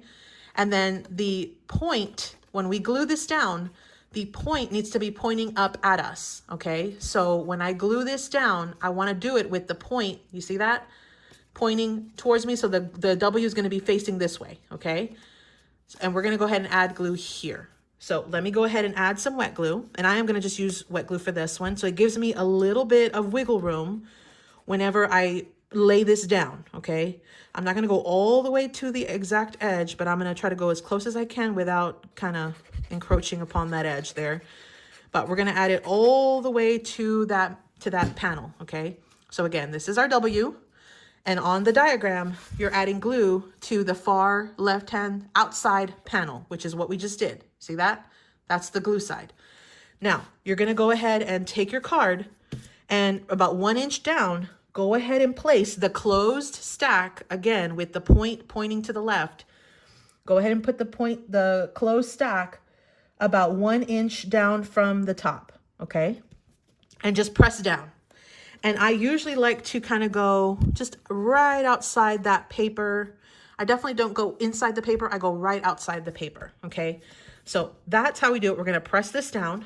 The next step, okay, because now we have our W hanging off like that, right? Okay, with the point right here in the middle pointing up at us. We're gonna need to glue it to the other side. Here is the easiest way, and the safest to me, the safest and easiest way you can do this. While this is pressed down, go ahead and add your wet glue to this side, because this is the outside right-hand side of the W, which if you look at the diagram, this is the other side that's gonna need the wet glue, or the glue. So go ahead and add your glue. And you could do this with ATG. I just find that I like the wiggle room with wet glue that the wet glue gives us. Here is the trick. Close your book, close your card, press down, and when you open, your pop-up mechanism is in perfect alignment. Notice that, look at that. That's the trick, okay? So if you've ever struggled with that, that is literally the trick to get this to a perfect pop-up mechanism. You glue one down first, and then while it's folded, you add your glue, and then you just close your card, press it down, and that is your pop-up mechanism, okay? That is literally probably the hardest part of this entire project. So I'll repeat that one more time. You're gonna go ahead and you'll have your W, okay? You're gonna add glue to the outside left-hand side, okay? Then you're gonna glue that down about 1 inch down from the top, put it right there. Then you're gonna have your W with the point facing to the left, just like that. You see the W facing, so there's my W. We're gonna face it to the left. You're gonna go ahead and add glue to your top part, which is the outside of your right part of the W. And then once you add your glue, just close your card base, press it down, make sure it has a good stick. And then when you open it, it's gonna be perfection every single time. And you notice how it already did do a 1 inch from the other side. Why? Because I had it level here, and then when I closed it, it basically did the opposite side over here too for me. And then if you had any extra glue kind of coming out, now you definitely want to make sure that you remove it as soon as you see that it kind of came out, okay? So that is how we do our foundation. The next step is basically just to glue our mats and then add them into our panel and decorate. It's so easy. So what I like to do for this is I actually like to prep my mats fully ahead of time, okay? So I like to just sort of have all of my items, and you could even technically do your decorations out here, and then all you do is the last step is add them in, okay? So here's the part where we're gonna go ahead and just have some fun. We're gonna decorate. And what I'm going to do is, remember, you had smaller mats that went with your smaller cardstock. Make sure those stay aligned, okay? And then you have some larger ones also that are going to go with the larger mats. So just, again, make sure that you keep everything straight. The way that I keep it straight is I keep them in pairs like this. And I keep it in the way that it's going to go in my book, in my card. So I've got large, small, small, large, okay? So again, you'll have your pocket space here, and I give you a little diagram here, and you'll have your writing space on this side, okay? And you can flip-flop, you can do it any which way you want. It's totally up to you. So let's go ahead and move on to the next step. Now, one thing I like to check is I like to just kind of put my mat and just kind of make sure that everything is going to be okay. Yeah, it looks like that's going to be good. I like to just kind of audition it, just check it, make sure I don't need to trim off any paper before I do it. And no, everything looks like it's going to be perfect. So I think we're set on that. Let's go ahead and glue these down. So the first step I'm going to do is I'm just going to go ahead and glue all of my mats, my papers, to the actual cardstocks. Okay, so you can just kind of do this any which way you want. I'm, again, going to just go ahead and take some glue and add it to all of my pattern papers. And we're going to just glue them. And I'm going to just kind of glue one at a time. There's no rhyme or reason. You can do whatever you want. And I'm going to go ahead and just add it to my mats. And again, make sure you keep it in order of like large, small, small, large, because that'll make everything just a little easier for you, okay? So let me know in the comments or in the chat, let me know if you were able to attend the Not Too Shabby Fall Virtual Retreat last year. It was last year in September. Were you able to attend? Drop a heart or say yes in the, or do both, yes and a heart, in the chat if you were able to attend last year's retreat. Okay, so the first thing is drop a heart, say yes, either way, if you were able to attend. Okay, if you attended last year's Not Too Shabby virtual retreat. Okay, now the next question here is, did you have fun? Did you enjoy it? Did you enjoy all of the classes? Did you really enjoy that virtual retreat last year? Drop another heart or say yes now in the chat. Let's flood the chat with some hearts. And if for those of you that were unable to attend and you did not get a chance to actually join live, there is the replay, and Jamie does have those videos on her Not Too Shabby website, and you'll be able to go back and play those, or on her Not Too Shabby YouTube channel, and you'll be able to go back and replay those videos, and they're long videos, they're multi-hour long videos, but you'll be able to kind of go back and sort of watch the replays on that. Okay, so I've already added I've glued my panels, my paper panels to my mats. I'm gonna go ahead and add my little vellum pocket.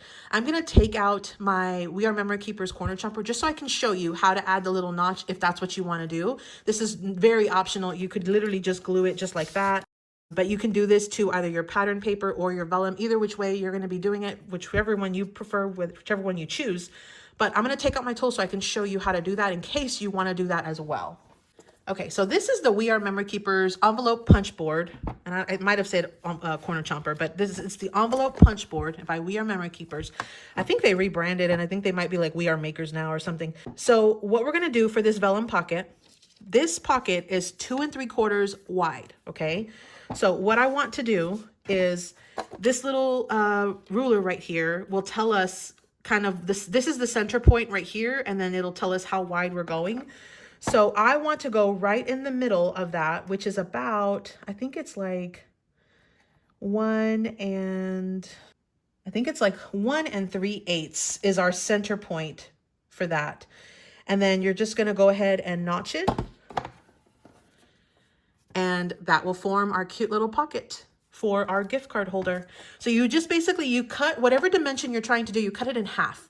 And so this one was the width, or the width of it was 2 3/4. So half of that is 1 3/8. So that's, or close by. So that's what I did on that. So what I'm going to do now is I'm going to just go ahead and glue this down and let the glue sort of stick. So I'm bringing in my wet glue one more time. I'm going to, where you have your notch, I'm going to put my thumb there, and I'm going to go ahead and add glue, just a really small, like little slither of glue on all of the other 3 edges. So I'm going to put 1 at the bottom and then 1 on each of the 2 sides. And just a little bit of glue will go a long way on this. And I'm going to go ahead and add it to my pocket now. And this is the first pocket, which is one of my larges, okay? So I'm going to glue it to the bottom, just like this, and start to let this glue. Now, one trick I will give you is you may want to pinch it just a tiny bit on the 2 edges. So you see how now it forms a little bit of more of an opening up here at the top. And that is so when you put in your gift card holder, it won't be so snug. It'll actually fit really well, and you won't have to struggle with it. So again, just kind of pinch it just a tiny bit, not a lot, just a tiny bit. And that's kind of partially also why we cut this vellum piece, or this paper piece, the pocket piece, a little bit wider, because we want to make sure that we are completely surrounding that paper, but then also we get the opportunity to sort of pinch our 2 sides just a tiny bit, not a lot. You can kind of see how there's a little bit of a give right there, and that'll be perfect to add in our gift card holder, like our gift card right here, just like that. Okay. So that's our first element. So we've got, again, large, small, small, large. The next thing is we would just go ahead and decorate. So this is the part where you get to have fun, decorate. And then once we finish decorating these, we'll add them into our card. You could always glue these into the card and then decorate after. In fact, if you wanted to wait on adding some of your like pop-up elements that sort of, or the ones that sort of hang off or on the actual panel itself, you can wait and glue those in. I just find it so much easier to glue out here than to try to glue like while I have this pop-up mechanism going. You know what I mean? So I'm going to just go ahead and finish all of these. So let's talk for just a second while everybody's decorating. Let's talk just a second about doodle lines. Now, I am a huge fan of doodle lines. I've got 2 Pigma Micron pens here next to me. I've got a 3 and I've got a 5. And that's just like the size of the tip. The 5 is larger than the 3. And one of the things that I absolutely love, I'm just going to top off my glue so it doesn't dry on me. You can definitely kind of pick and choose what you want, but I really like doing doodles on my projects. So let me show you. We've got one that has just a straight doodle line, and I did sort of like almost like a sew line, like if I was sewing it. That's one thing you could do. And here's another one where I did that same, I sort of mimicked what I did on the outside, I did on the inside. So I did the sort of just general straight line, kind of wonky with a little bit of sew, like if it was sewn. And then the other option you could do is more of like a dash. Okay, so like a dotted or a dash line. And I did that as well, okay? So you've got lots of options. Now you could do anything that you want, really. You could do little dots, you could do little hashes, you could do whatever you want in different sizes. I usually like to do small hashes.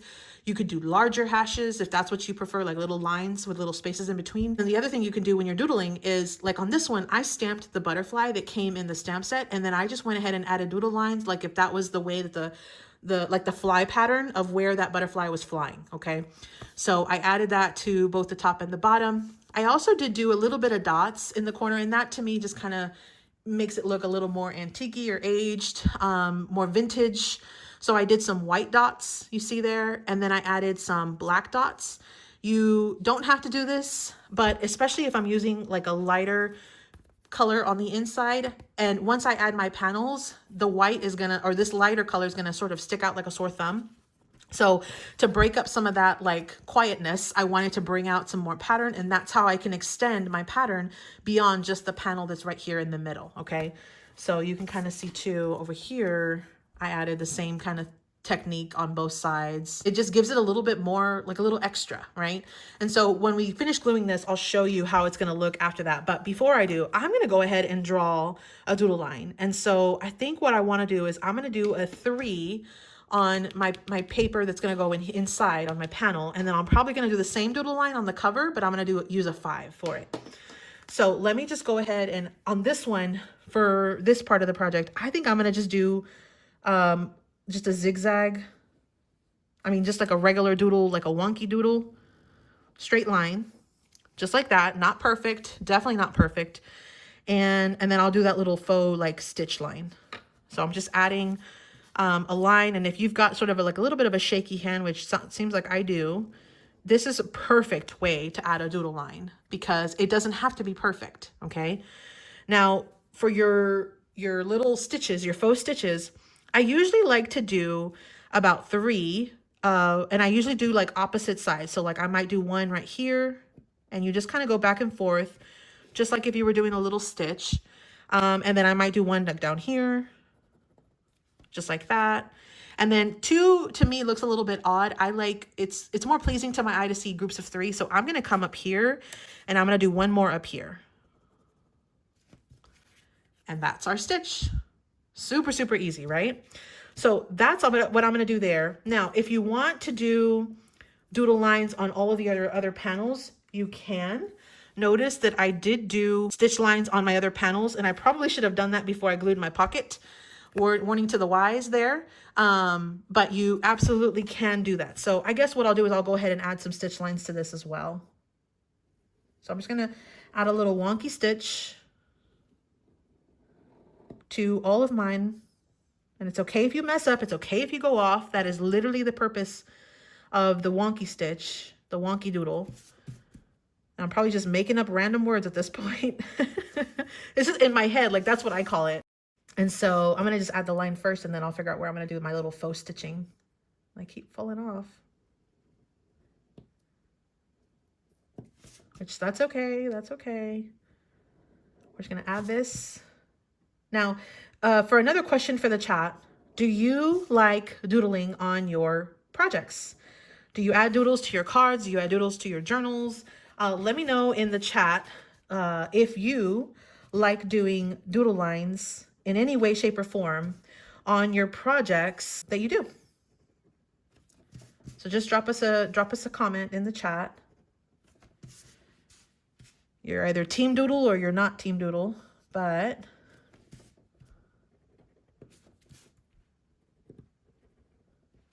okay, so that's what it looks like. So we've got our white panel, and then we've got our additional panels. And I just, again, just did a little funky little doodle on those. Now, in theory, I could technically still do it on this one. I'm gonna go ahead and leave it blank for right now. I'm not gonna worry about it since I missed my opportunity with the pocket. I may come back and fix that, who knows. But the last step is just gonna finish decorating these as well. So let me take out some of my decorations and I will sort of finish decorating these panels. So here's the part where I'm taking out this gorgeous ephemera, the Cottage Roses ephemera from the actual kit.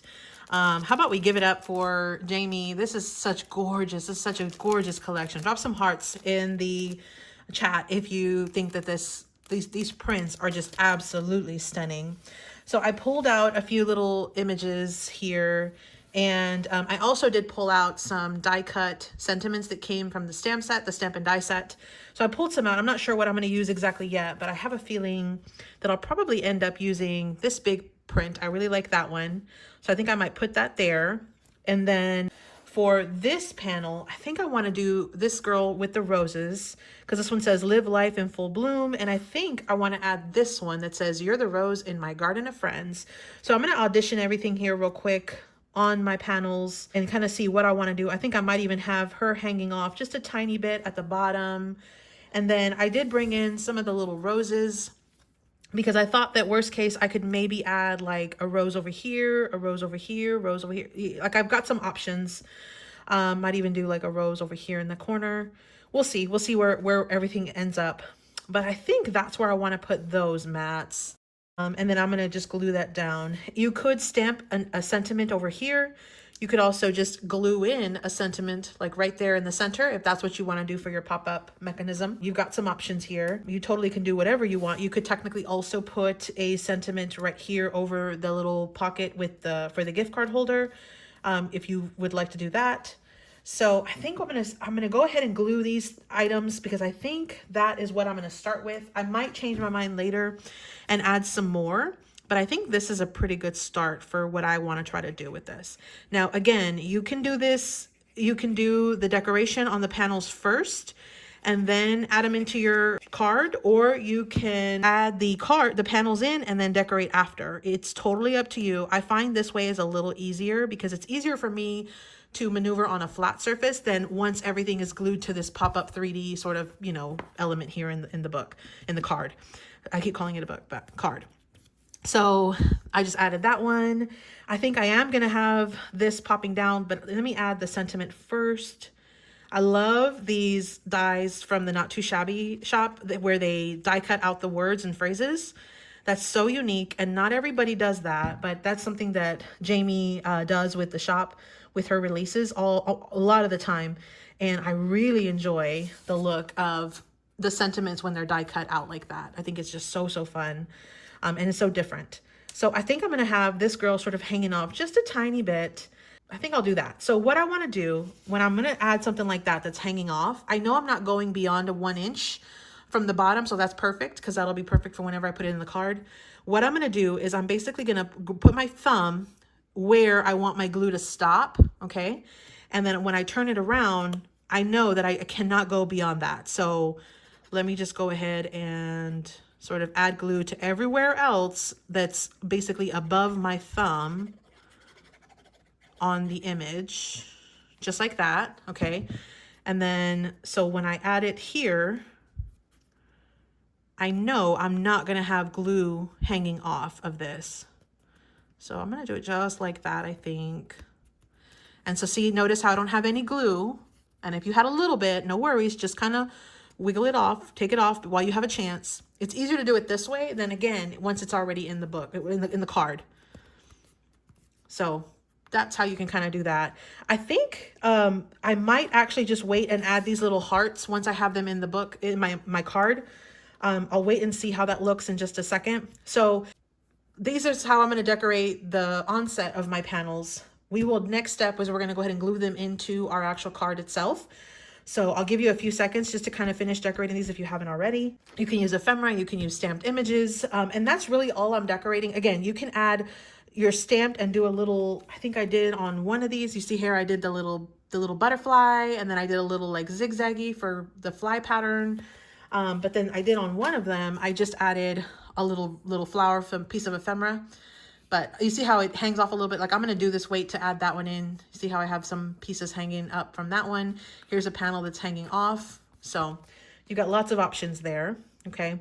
All right. Well, once you have your 4 panels, let's talk about gluing them into our actual card itself. Okay. So I'm going to leave these as is. I'm just going to move them up because again, I don't want to get them out of order. This is the order that I want to do: large, small, small, large. Okay. So we have our card here with our pop-up mechanism. So what I like to do is go ahead and glue all 4 of the panels. So, and you can do this in any which way you want. What I'm going to do is probably glue this inside panels first, and then I'll come and I'll finish it off with the 2 outside panels. So what you'll do is take whatever panel you want to glue, and you're going to add glue to right here. Okay. It's a little easier that way than to try to add it on here. Just add it to right here, straight on this part of the pop-up mechanism.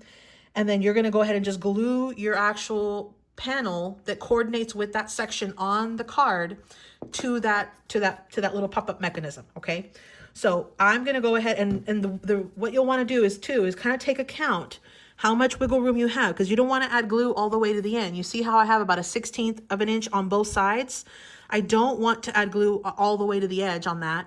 I am going to go ahead and put the mat all the way to the top though. And so just as a heads up on that, you can do it any which way you want. But when I'm adding my glue, I'm going to try to stay clear of the exact edge right here, because I know that I'm going to need a 1/16 of an inch. You see that? So I put it about 1/8 of an inch away. The bottom and at the top, it really doesn't matter, because you're going to have your panel all the way through it. But then also on this side, you're going to want to steer clear of the very edge and maybe go about 1/8 of an inch in. So I'm just going to add my glue just like that. So you see I have a little space at the top and a little space at the bottom, or on the two sides here.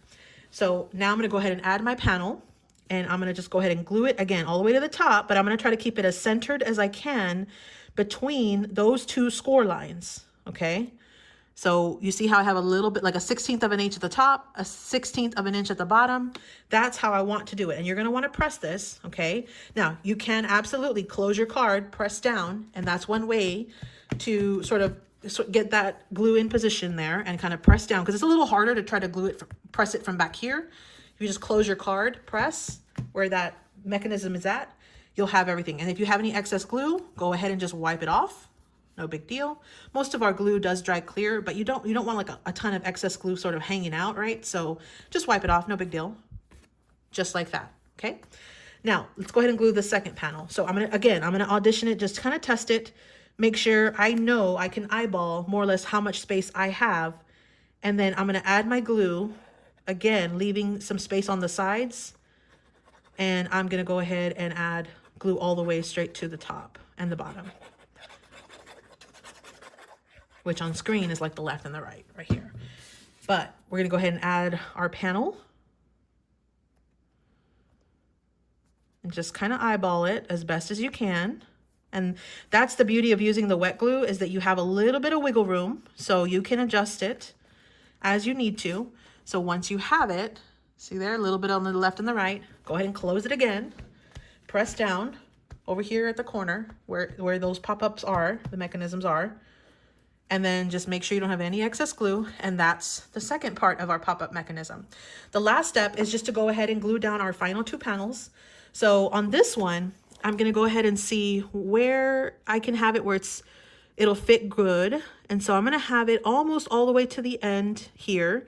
And I'm going to have it where it's just inside the score line. Okay. So let's go ahead and add a little bit more glue on this one. So I'm going to add glue here. I'm going to go a little further in, not a whole 1/8, probably closer to 16th.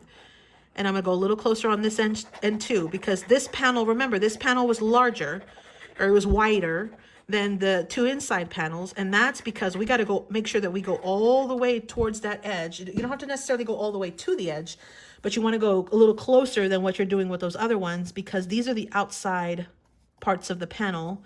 So they don't need as much wiggle room than compared to the inside ones that are going to have all those folding. You know what I mean? Like there's nothing really folding right here. There is right here, but not over here. So that's why the outside panels are just a little bit wider. So you can kind of see there. Okay. So here's what we have so far. And again, you can close it if you want to press down. And then just go ahead and double check your glue situation. Looks good. And then the last one is just to go ahead and glue in our final pocket. So again, I do the same step. I just kind of double check it, audition it, kind of see where I need to glue, make sure I have plenty of room. If for some reason you did not, here's a tip. If you did not have enough room here, you just want to take your paper trimmer and slice off a little slither and just keep going until you get to where you have a clear, spot to do that. So let me go ahead and add some wet glue on here. So I'm going to kind of get a little closer to that border, to that fold, but not all the way. And then the top and the bottom, it doesn't matter. Now, you probably noticed that all four of the panels are sort of hanging off of the little pop-up mechanism here, right? And in theory, only two of them are really, truly going to be needing to be like airborne, right? Because they're the only two that are, like the two on the inside are the ones that you actually do need to make sure that it's not glued. In theory, if you wanted to glue the entire mat down, you could. I usually do not, though. I just kind of keep it sort of free there, and just make sure I glue to the actual pop-up mechanism. So see, I had a little wiggle room. I'm able to fix my pocket a little bit. But here's what we have. Okay. Now, you could technically glue this all the way down. I just leave it kind of popping up just like this. But if you wanted to have it even more secure, you could technically glue it down.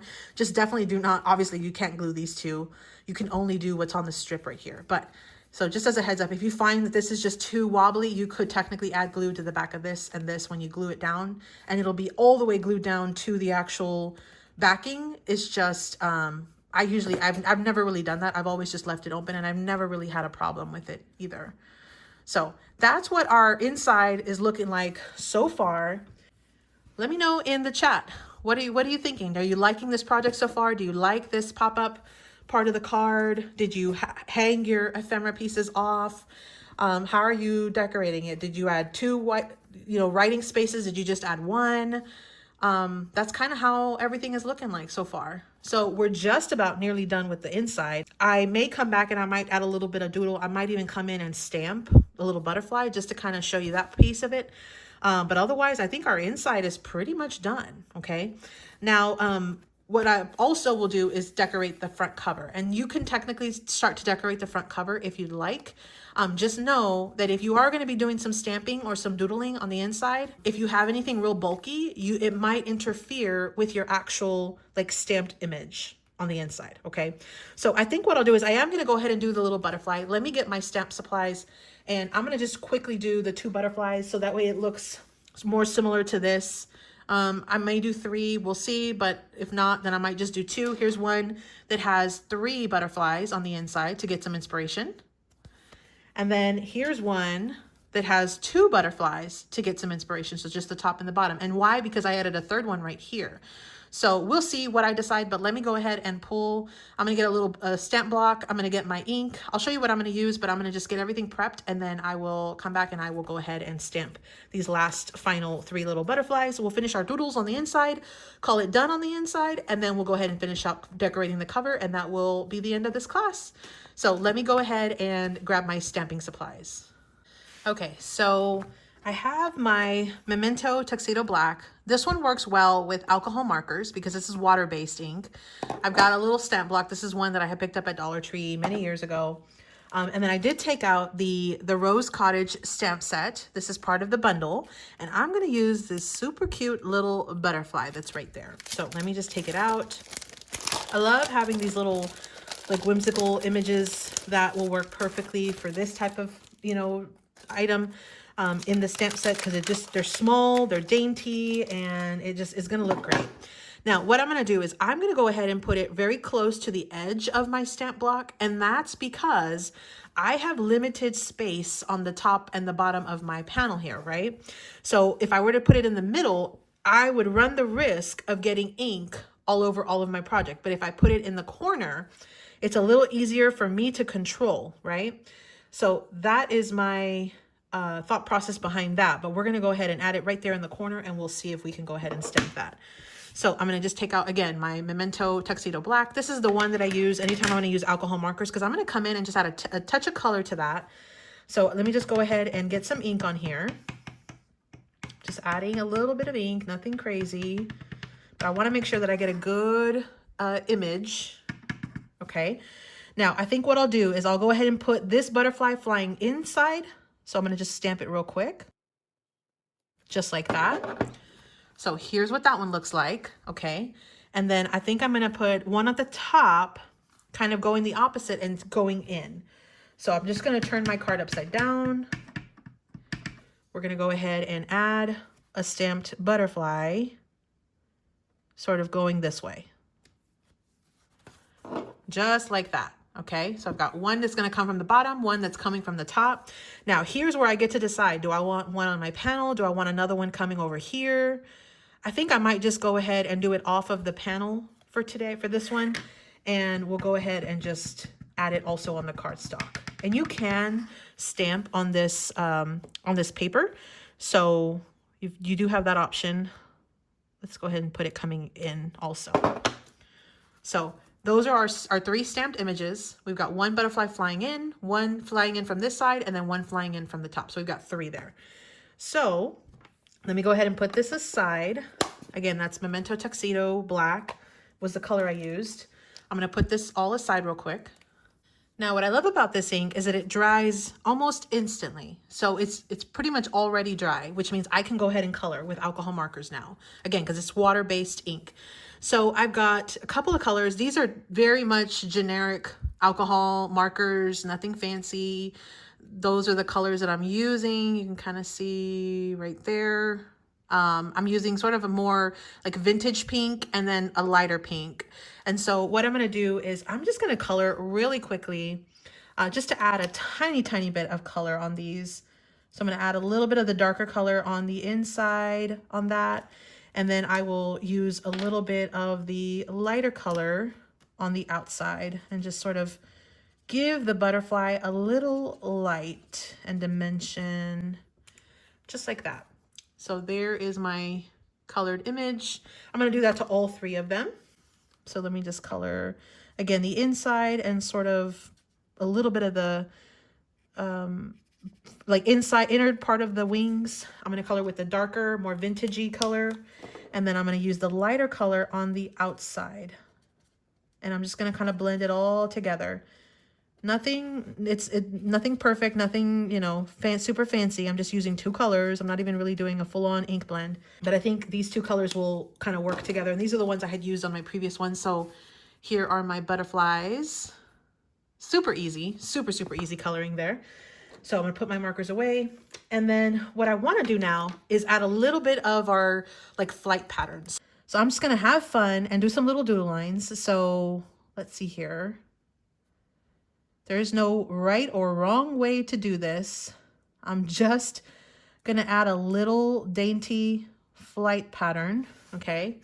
So there's that one, okay? Let's go ahead and add one for this one. And I think what I'll do is I'll do another little big loop here.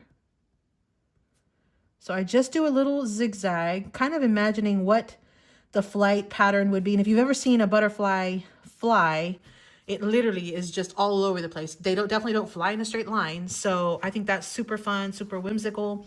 Let me add one for this one too now. Let's see here. So I'm just gonna, again, do some little doodles to kind of mimic the flight pattern of our cute butterfly here, okay? And if you find that you have too much of a space, like right here, I feel like I have too much of a space right there, just add a little more doodle to it and just kind of even it out. That's all you gotta do. No big issue here.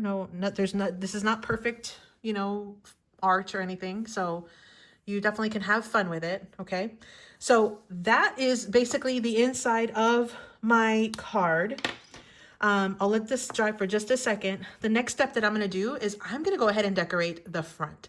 So let me gather all of my elements for the front. We'll finish decorating the front, and that will be it for our card. So super easy. Such a fun project. You've got a place here for a gift card holder. You've got a place here to write. You could stamp a sentiment right here if you'd like. It's totally up to you. I just like to leave the whole panel blank. You could have also added your full panel and then added a white panel, a smaller one on top, and kind of showcase that paper a little bit more. You could do your ink blending on your edges of your panels. You've got so many options, so many options. And by the way, if you wanted to do the white dots, you could absolutely do that. You just take a white pen or marker or acrylic marker, something that's going to dry. That's the other thing. It has to dry relatively quickly.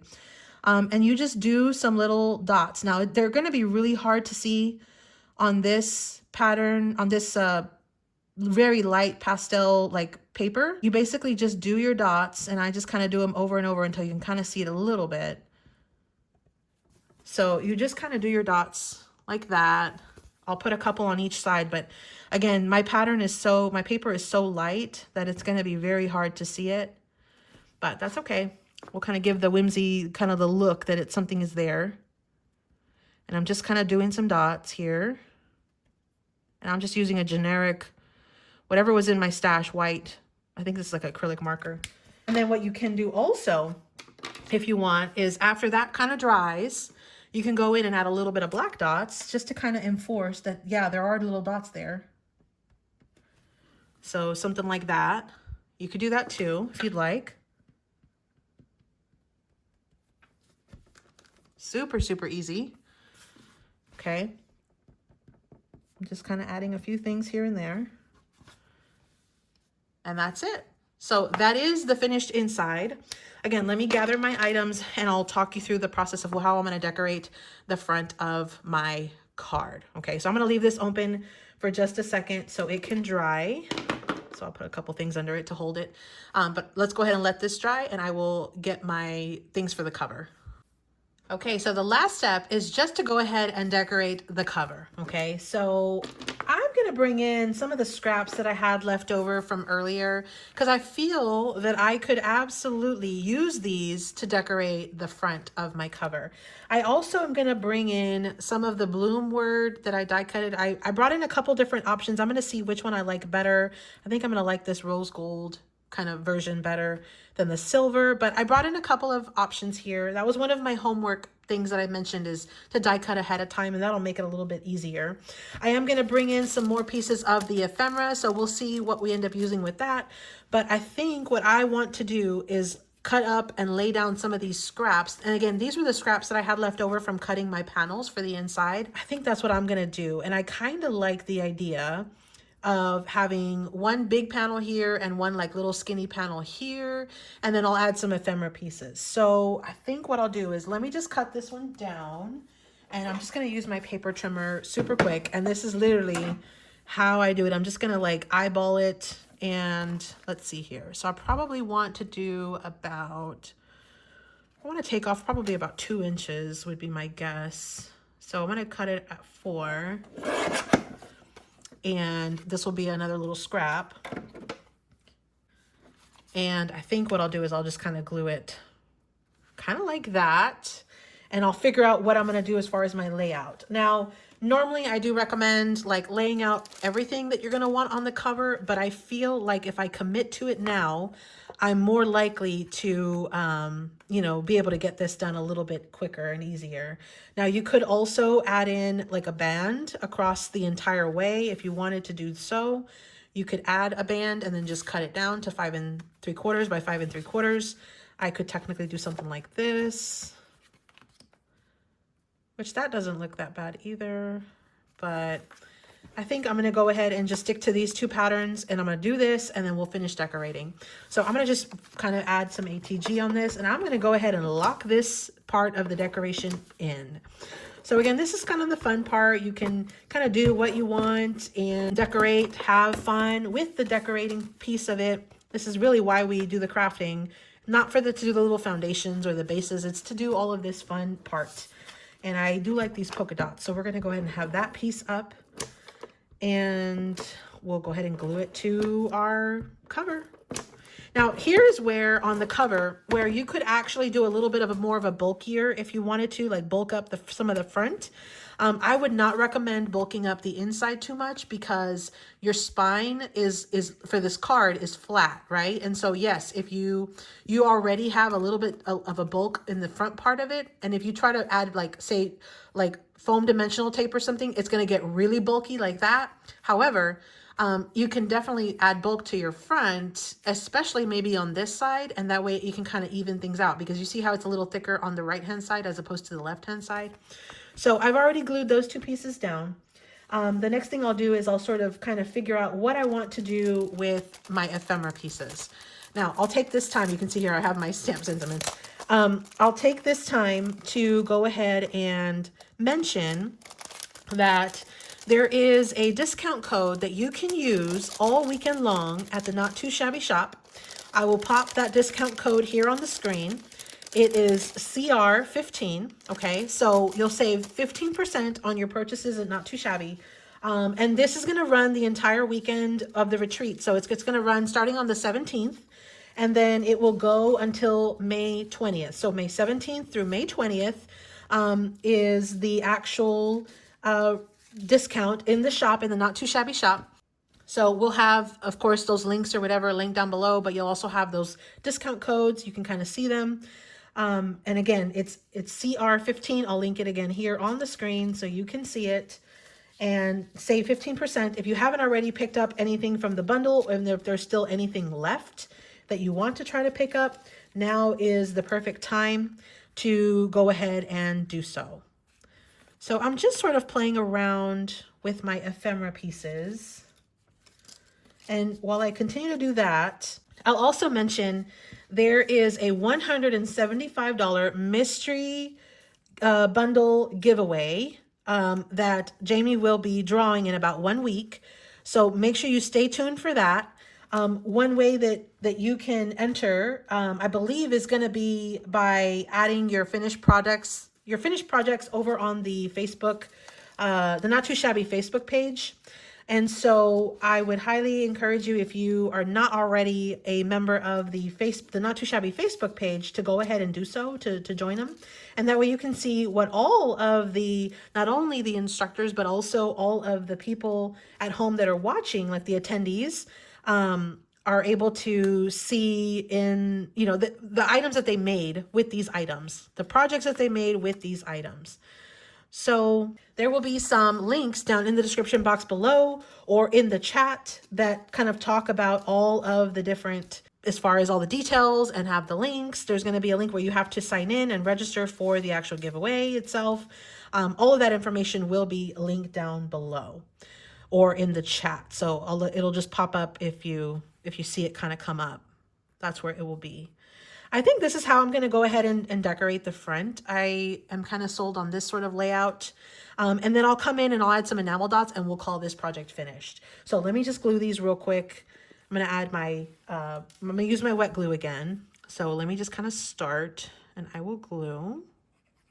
So again, we have the discount from Not Too Shabby that's running all weekend long until the 20th. So from the 17th through the 20th, May 20th, definitely check that out. You can take advantage of that and score a discount on some of these items, especially if there are still some of the retreat items available.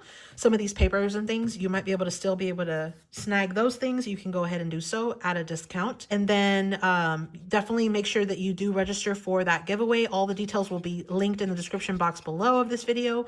But then also, I believe somebody will drop some of that information also in the chat box as well. So you should see some of those links pop up.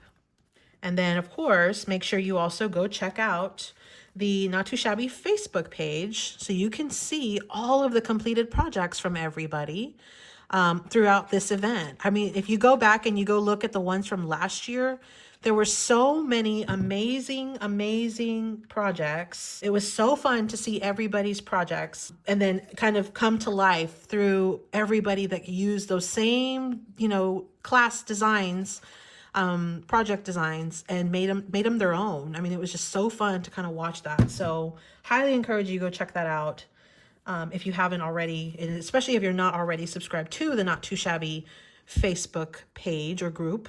Definitely do so. You will not be disappointed. There's so much inspiration that happens on that channel, so you definitely want to check it out.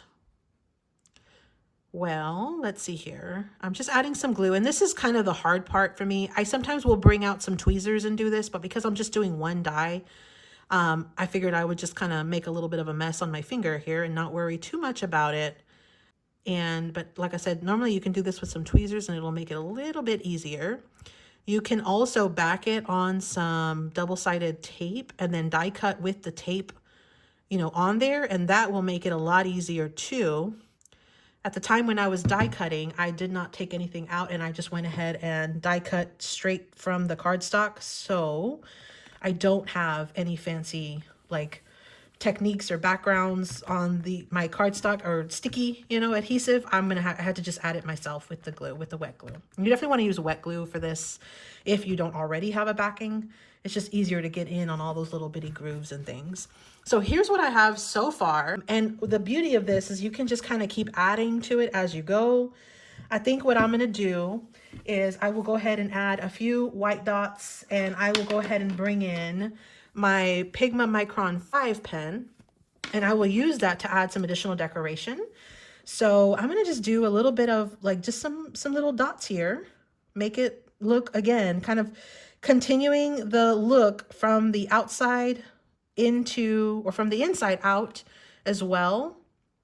So I'm just gonna add some dots here, some doodles. As far as the envelope for this, because this is a 6x6 card, okay? So you can technically create an envelope with a 12x12 sheet of paper. You can even have to cut it down. Even if you don't have one of those fancy tools, like a We Are Memory Keepers envelope punch board, you can still do it. You just have to put your card on the inside of your paper, and then you can kind of cut, you know, an actual envelope out of it. Now, the other thing, if you do have one of those punch boards, that really makes it very easy. It'll have the dimensions on how to score it on your punch board directly on the actual board itself. I have made 6x6 envelopes. In fact, usually when I sell these at like craft fair, I make those envelopes to go with it.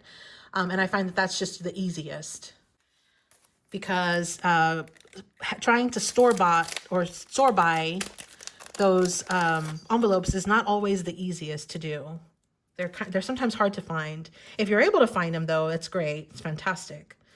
I'm gonna add some jemmies, and I think I'm gonna do these pink ones. I kind of like the pink ones. I kind of like the green ones too. I kind of like them all, honestly, but I like the pink.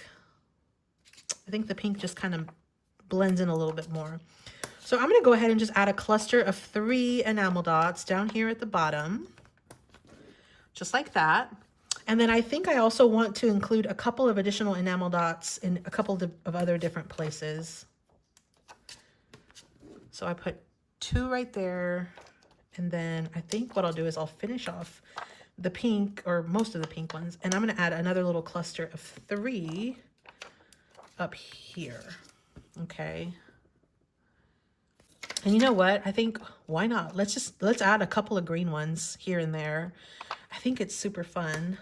So I'm gonna just add a little bit more and just have a little fun with it. Why not? Might as well. Okay. So we're just kind of having fun with the enamel dots. Super, super fun. So this is our finished card, okay? So this was a 6x6 pop-up gift card holder. It's 6x6 is the card. We used 1 sheet of 12x12 paper. We used 4 to 5 sheets of the 6x6 paper that came in our bundle, in our kit, but you could use any 6x6 paper. We introduced a vellum pocket here that's going to be for our gift card, okay? And then we also have a spot over here where you can write. You have the option to add your little message here if you'd like, or stamp a sentiment. You could also do multiple panels like this. You could also add your paper and then do a smaller white little area. Totally up to you. You can also come in and do some doodle decorations or stamping or even ink blending, or take out that stencil that came with the kit. Let me get it. Here's that stencil. And you could even stencil a little bit of this like chicken wire where I did the butterflies. You could very easily do a little pattern on some of the edges just to kind of give it some more sort of pizzazz, a little bit of decoration. Totally up to you. On the back, you could absolutely add an additional mat. It's going to be the exact same as our cover, which is 5 3/4 by 5 3/4. You can make your cover dimensional if you'd like, or you can keep it flat. I kept mine relatively flat here, okay? You can bring in metallic cardstock. You can bring in layers for your dies. You can stamp images and color. The sky's the limit on this project. I think it's so fun. It's definitely, I feel like, a little showstopper piece because everything sort of pops out at you. And I really do love this project. Super, super fun. So again, on this handout, you're going to have your supplies. You can use it for future. You have your supplies, any homework that you can do. You've got all of your instructions, including the diagram where I show you exactly where to glue on that W piece from the pop-up mechanism. And then on the second page, more instructions. And then there is a bonus project here. So the bonus project is super easy. It's basically you take what you learned with this first one and you turn it into A2. So here's an A2 size card. When I open it, I use the same exact method to do a pop-up mechanism for this one. And actually, I think I give you the instructions here. So for your W strip, you see how I have the W in there? I did it 8 1/4, okay, so 8 1/4 wide, so wide this way, by 1 to 2 inches high. So depending on what you want to do, I think I did like 1 1/4, but you could literally, you could technically do, you know, even maybe even like 3 inches wide if you wanted to, or just keep it small like this. It's totally up to you. But again, remember that since this width of the card is 8 1/2, you want to take off that 1/4 inch, and that's what's going to make it taut. You see that where it makes it taut? That's the same thing that happens on these. The reason why we took off a 1/4 inch is so it can actually not fully close, and it can actually stand up. And that's what works with that pop-up mechanism, because if you did not have that little extra 1/4 inch cut off, this would just lie flat and your pop-up really wouldn't work very well. So again, just cut it down to 8 1/4, and then you get to choose how tall you want it. And again, I did about 1 1/4, I think, here. And then you can decorate each of your panels. You can add your hang drop panels just like we did on ours over here, where we cut down some cardstock and we had it hanging off. You could do that as well. You got lots of options. You could even add a gift card holder down here. Now, it's a little hard if I have this sort of hanging down because it's hard to get this gift card out and in. However, if you were to put this on this side, the sentiment here, then this would be very easy to get in and out, okay? You can use your stamped images. You could add little paper mats. I fussy cut some images here, added some more little dots. I did some doodle lines. You can apply all the same techniques and things that we learned on this one and just do it on an A2 size card, or really probably any size card. But that was a little bonus project that I wanted to kind of just reference and mention. We're not going to do it on camera here today, but I wanted to just take a moment to mention that. And I do show you the same things that I just covered. I have in little pictures here. These are the A2 ones. And then you can see here is the pocket if you wanted to create that. But otherwise, you can definitely hang off your decor from your panels on the inside, and you can definitely add some doodle lines. And so I show you some examples, and here are the overall examples that I had, the 6x6, which is what we created, and then the A2, which is the one that I just showed you right there. There are two QR codes on my handout. One is to my YouTube channel. So if you want to see more crafty tutorials like this, some of them a lot quicker than this one. This one's a little bit more lengthy, but I show a ton of different tutorials on my channel. You can check it out over at YouTube. Here's the QR code for that. You take your phone, you put the camera on it, it'll pop up a website at the bottom. You click on that and it'll take you straight to my YouTube channel. You can subscribe and then have, get to all of my playlists and all of my past and future videos. Now for freebies, I have my Ko-fi link. Ko-fi is a platform for artists to share, or creators to share their work with people. And so I do have a ton of freebies in there. I do have some items that are for sale, but I usually will have either crafty and or budget related items in my Ko-fi shop. So you can definitely check it out. So for freebies, you can go here. For my YouTube and tutorials, you can go here, okay? And then of course I have my YouTube channel listed down here at the bottom as well. Well, I hope you enjoyed that. I had a ton of fun teaching that class. I think that this is such a fun, project, and I was super blessed and humbled to be able to ask to come and do this with you guys. I hope you enjoyed that. I can't wait to see all of your 6x6 pop-up gift card holders in the future, especially after this class. I'm going to hop over to, now that we're done, I'll hop over, check out the Not Too Shabby Facebook page, make sure everybody is subscribed and added there, and start to check out all of the projects from all of this day one of the retreat, and definitely all of the projects that we'll see tomorrow in day 2 of the retreat. Well, again, friends, my name is Letty, and I am Party Planner Paperie across all social media platforms. I hope you enjoyed this project, and I can't wait to see all of your projects using these fabulous, ideas from all of the instructors. I hope you have a great rest of your evening and enjoy your day 2 of your retreat tomorrow. Happy crafting.